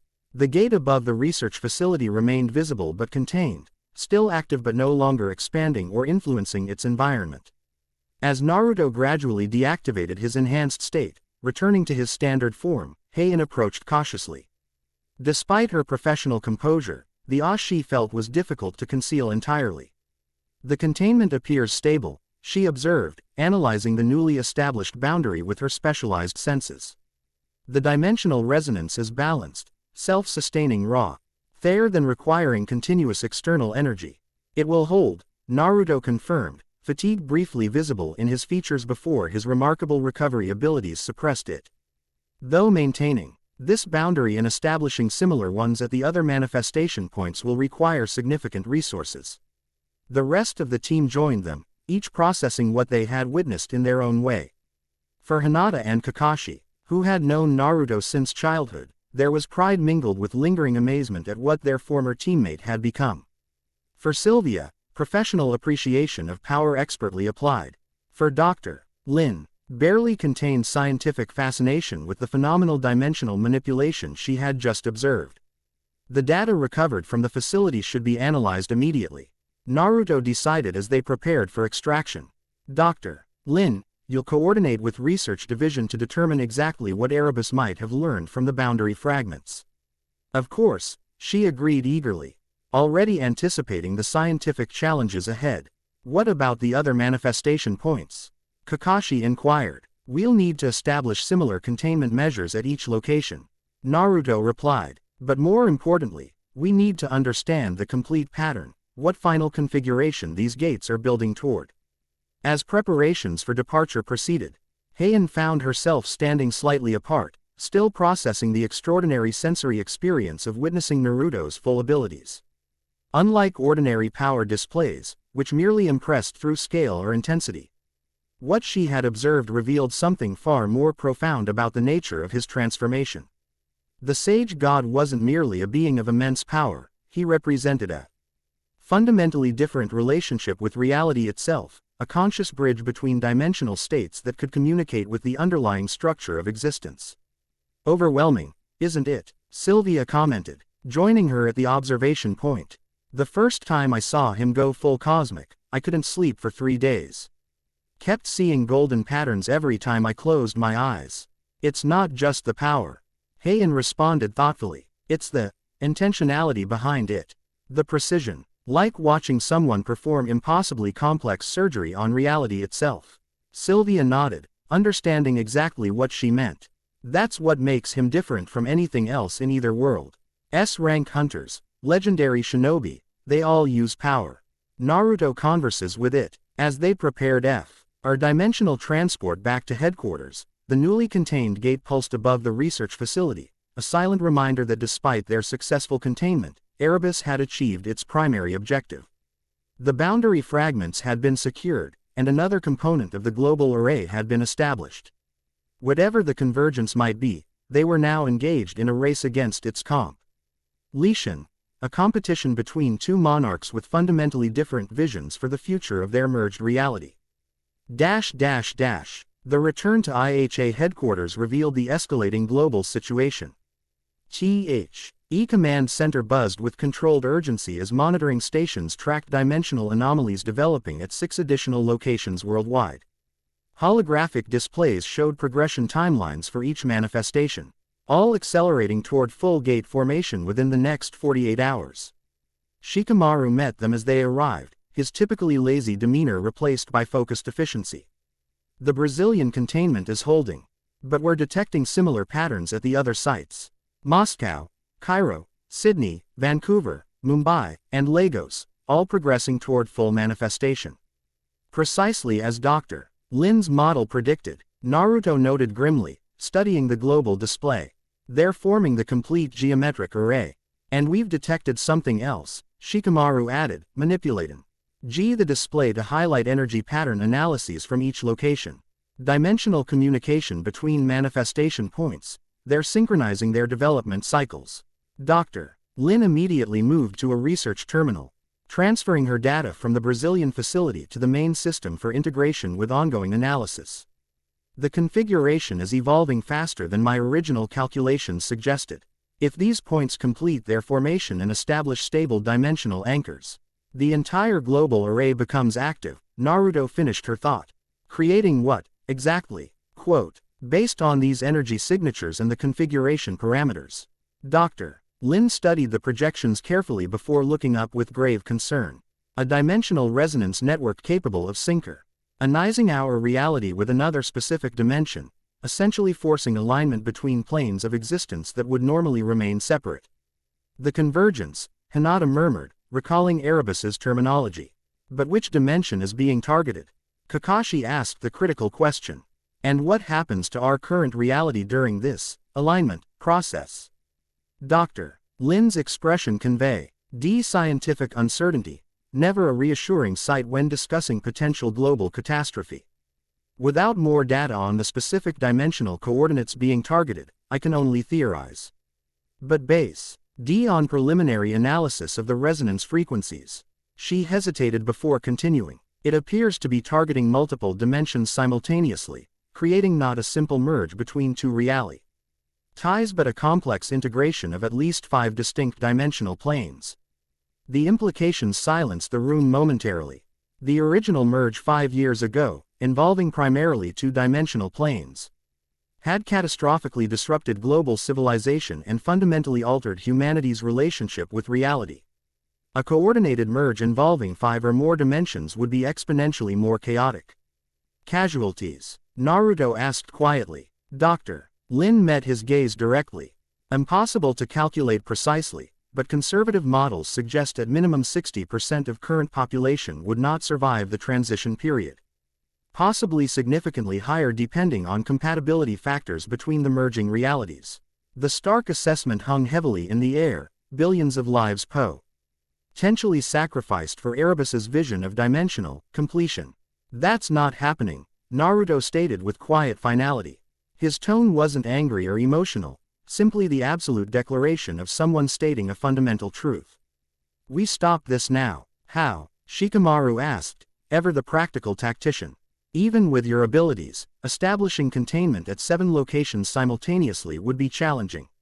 And containment alone doesn't prevent the array from activating once all points are established. Then we don't just contain, we disrupt, Naruto decided.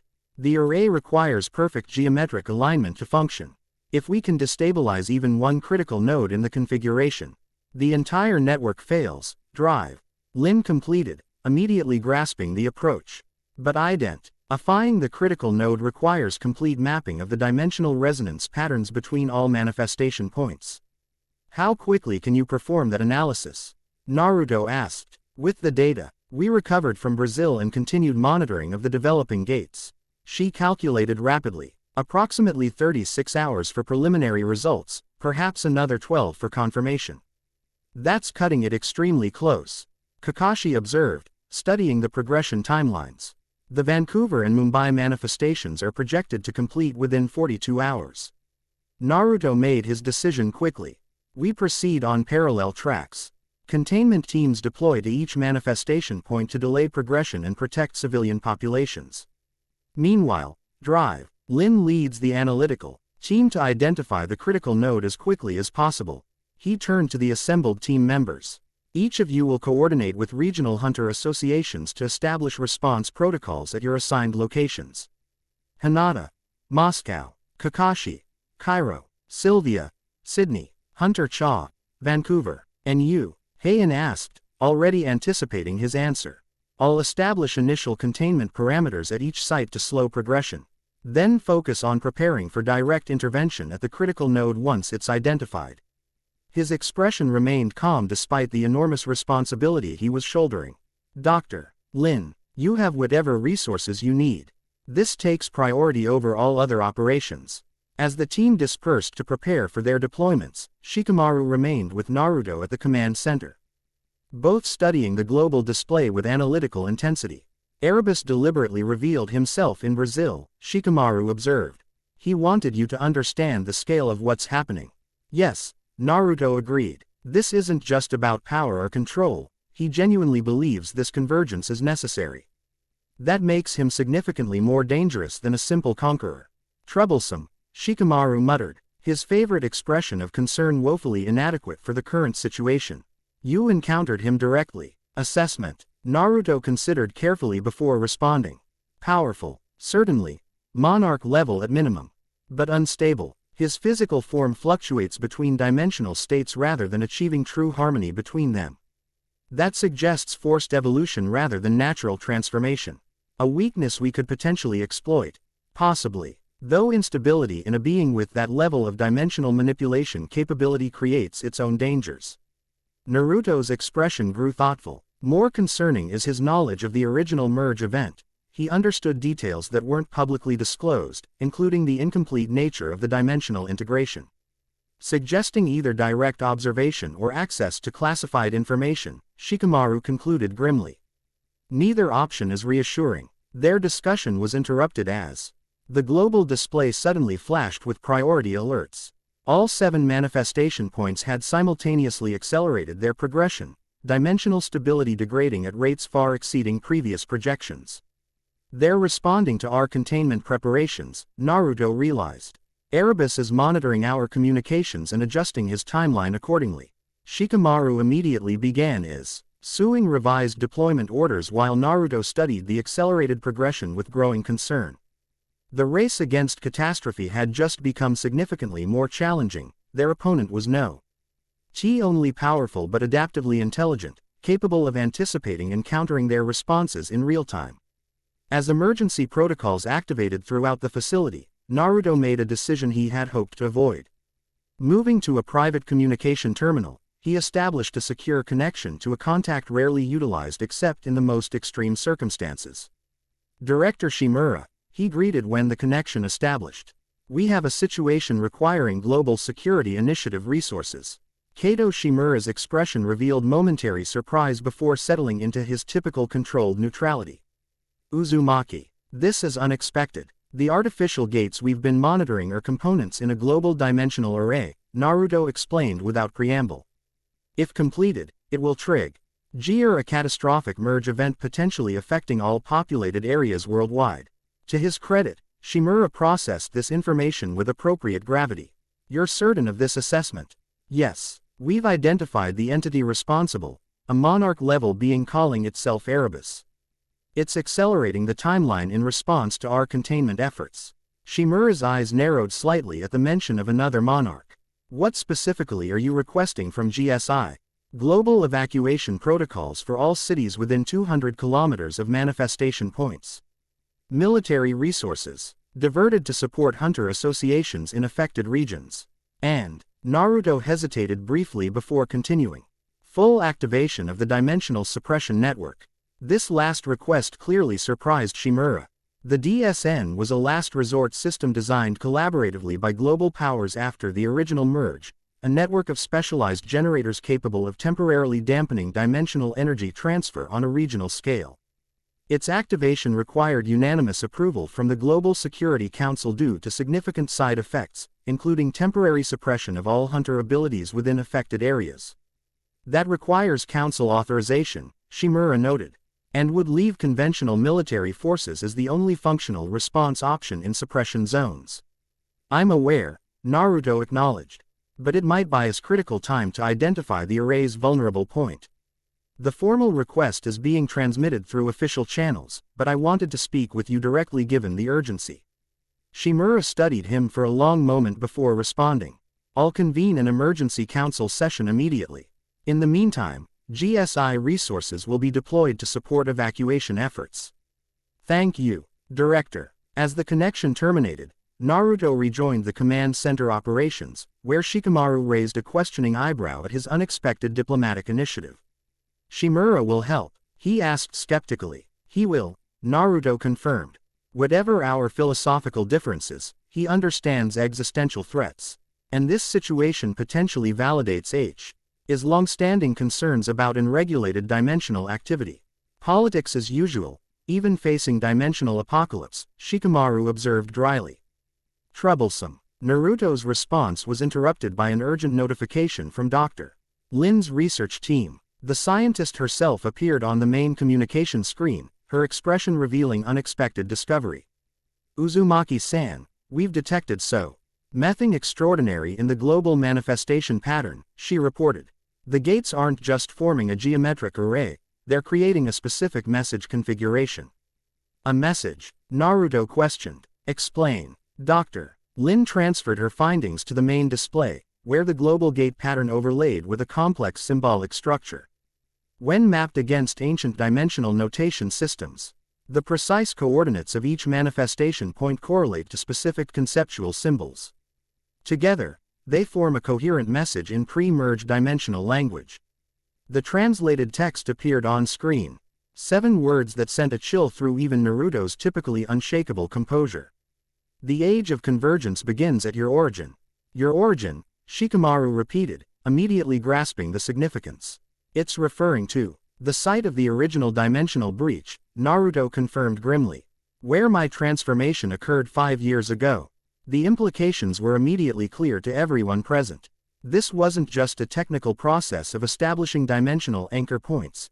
It was a message directed specifically at Naruto himself, a challenge and declaration combined.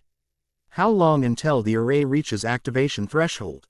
Naruto asked. Dr. Lin consulted her data before responding. Based on current acceleration rates, approximately 38 hours. But, she hesitated before continuing. There's something else. The dimensional resonance patterns suggest the final stage requires a catalyst, a specific energy signature to initiate synchronization across all nodes. What kind of signature? Based on harmonic analysis. Her expression grew troubled. It appears calibrated to respond specifically to your energy pattern, Uzumaki-san. The NT Re-array seems designed to activate in response to the Sage God's power, either through your deliberate participation or by forcing you to engage with it directly. The trap was now clear. Erebus had constructed a system that would either activate with Naruto's cooperation or be triggered by his attempts to prevent it.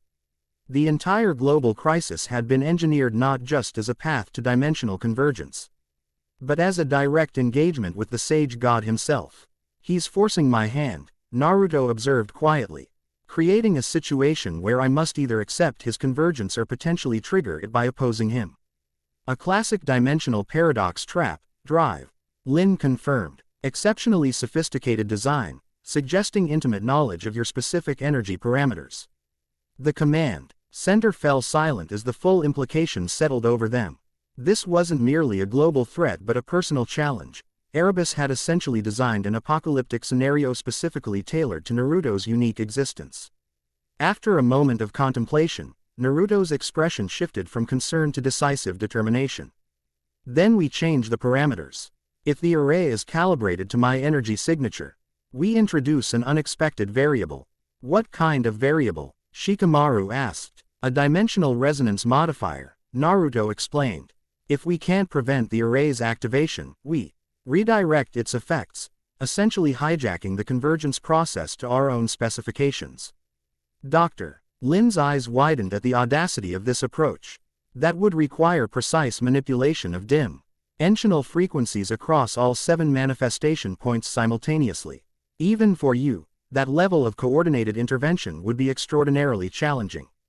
Not alone, Naruto agreed.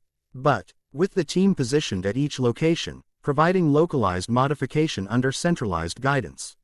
He turned to Shikamaru. Revised deployment plans. Each team member needs to be equipped with resonance modulators calibrated to my specific frequency patterns. As Shikamaru began implementing these revised orders, Naruto addressed the command center staff.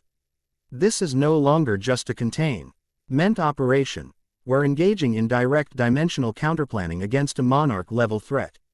I need every available S-rank hunter prepared for deployment within 6 hours, all research personnel focused on resonance modulator development, and continuous monitoring of all manifestation points for pattern variations. The calm authority in his voice galvanized the assembled personnel, transforming anxiety into focused purpose as they dispersed to their assigned responsibilities.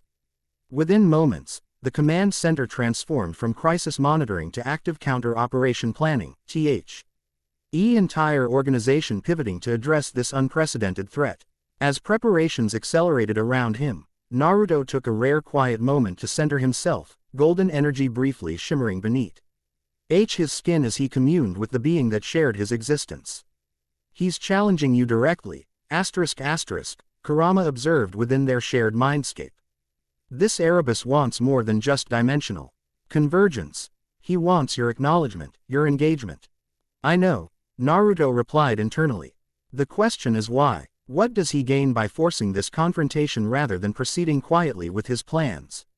Perhaps the convergence genuinely requires your participation, the fox spirit suggested.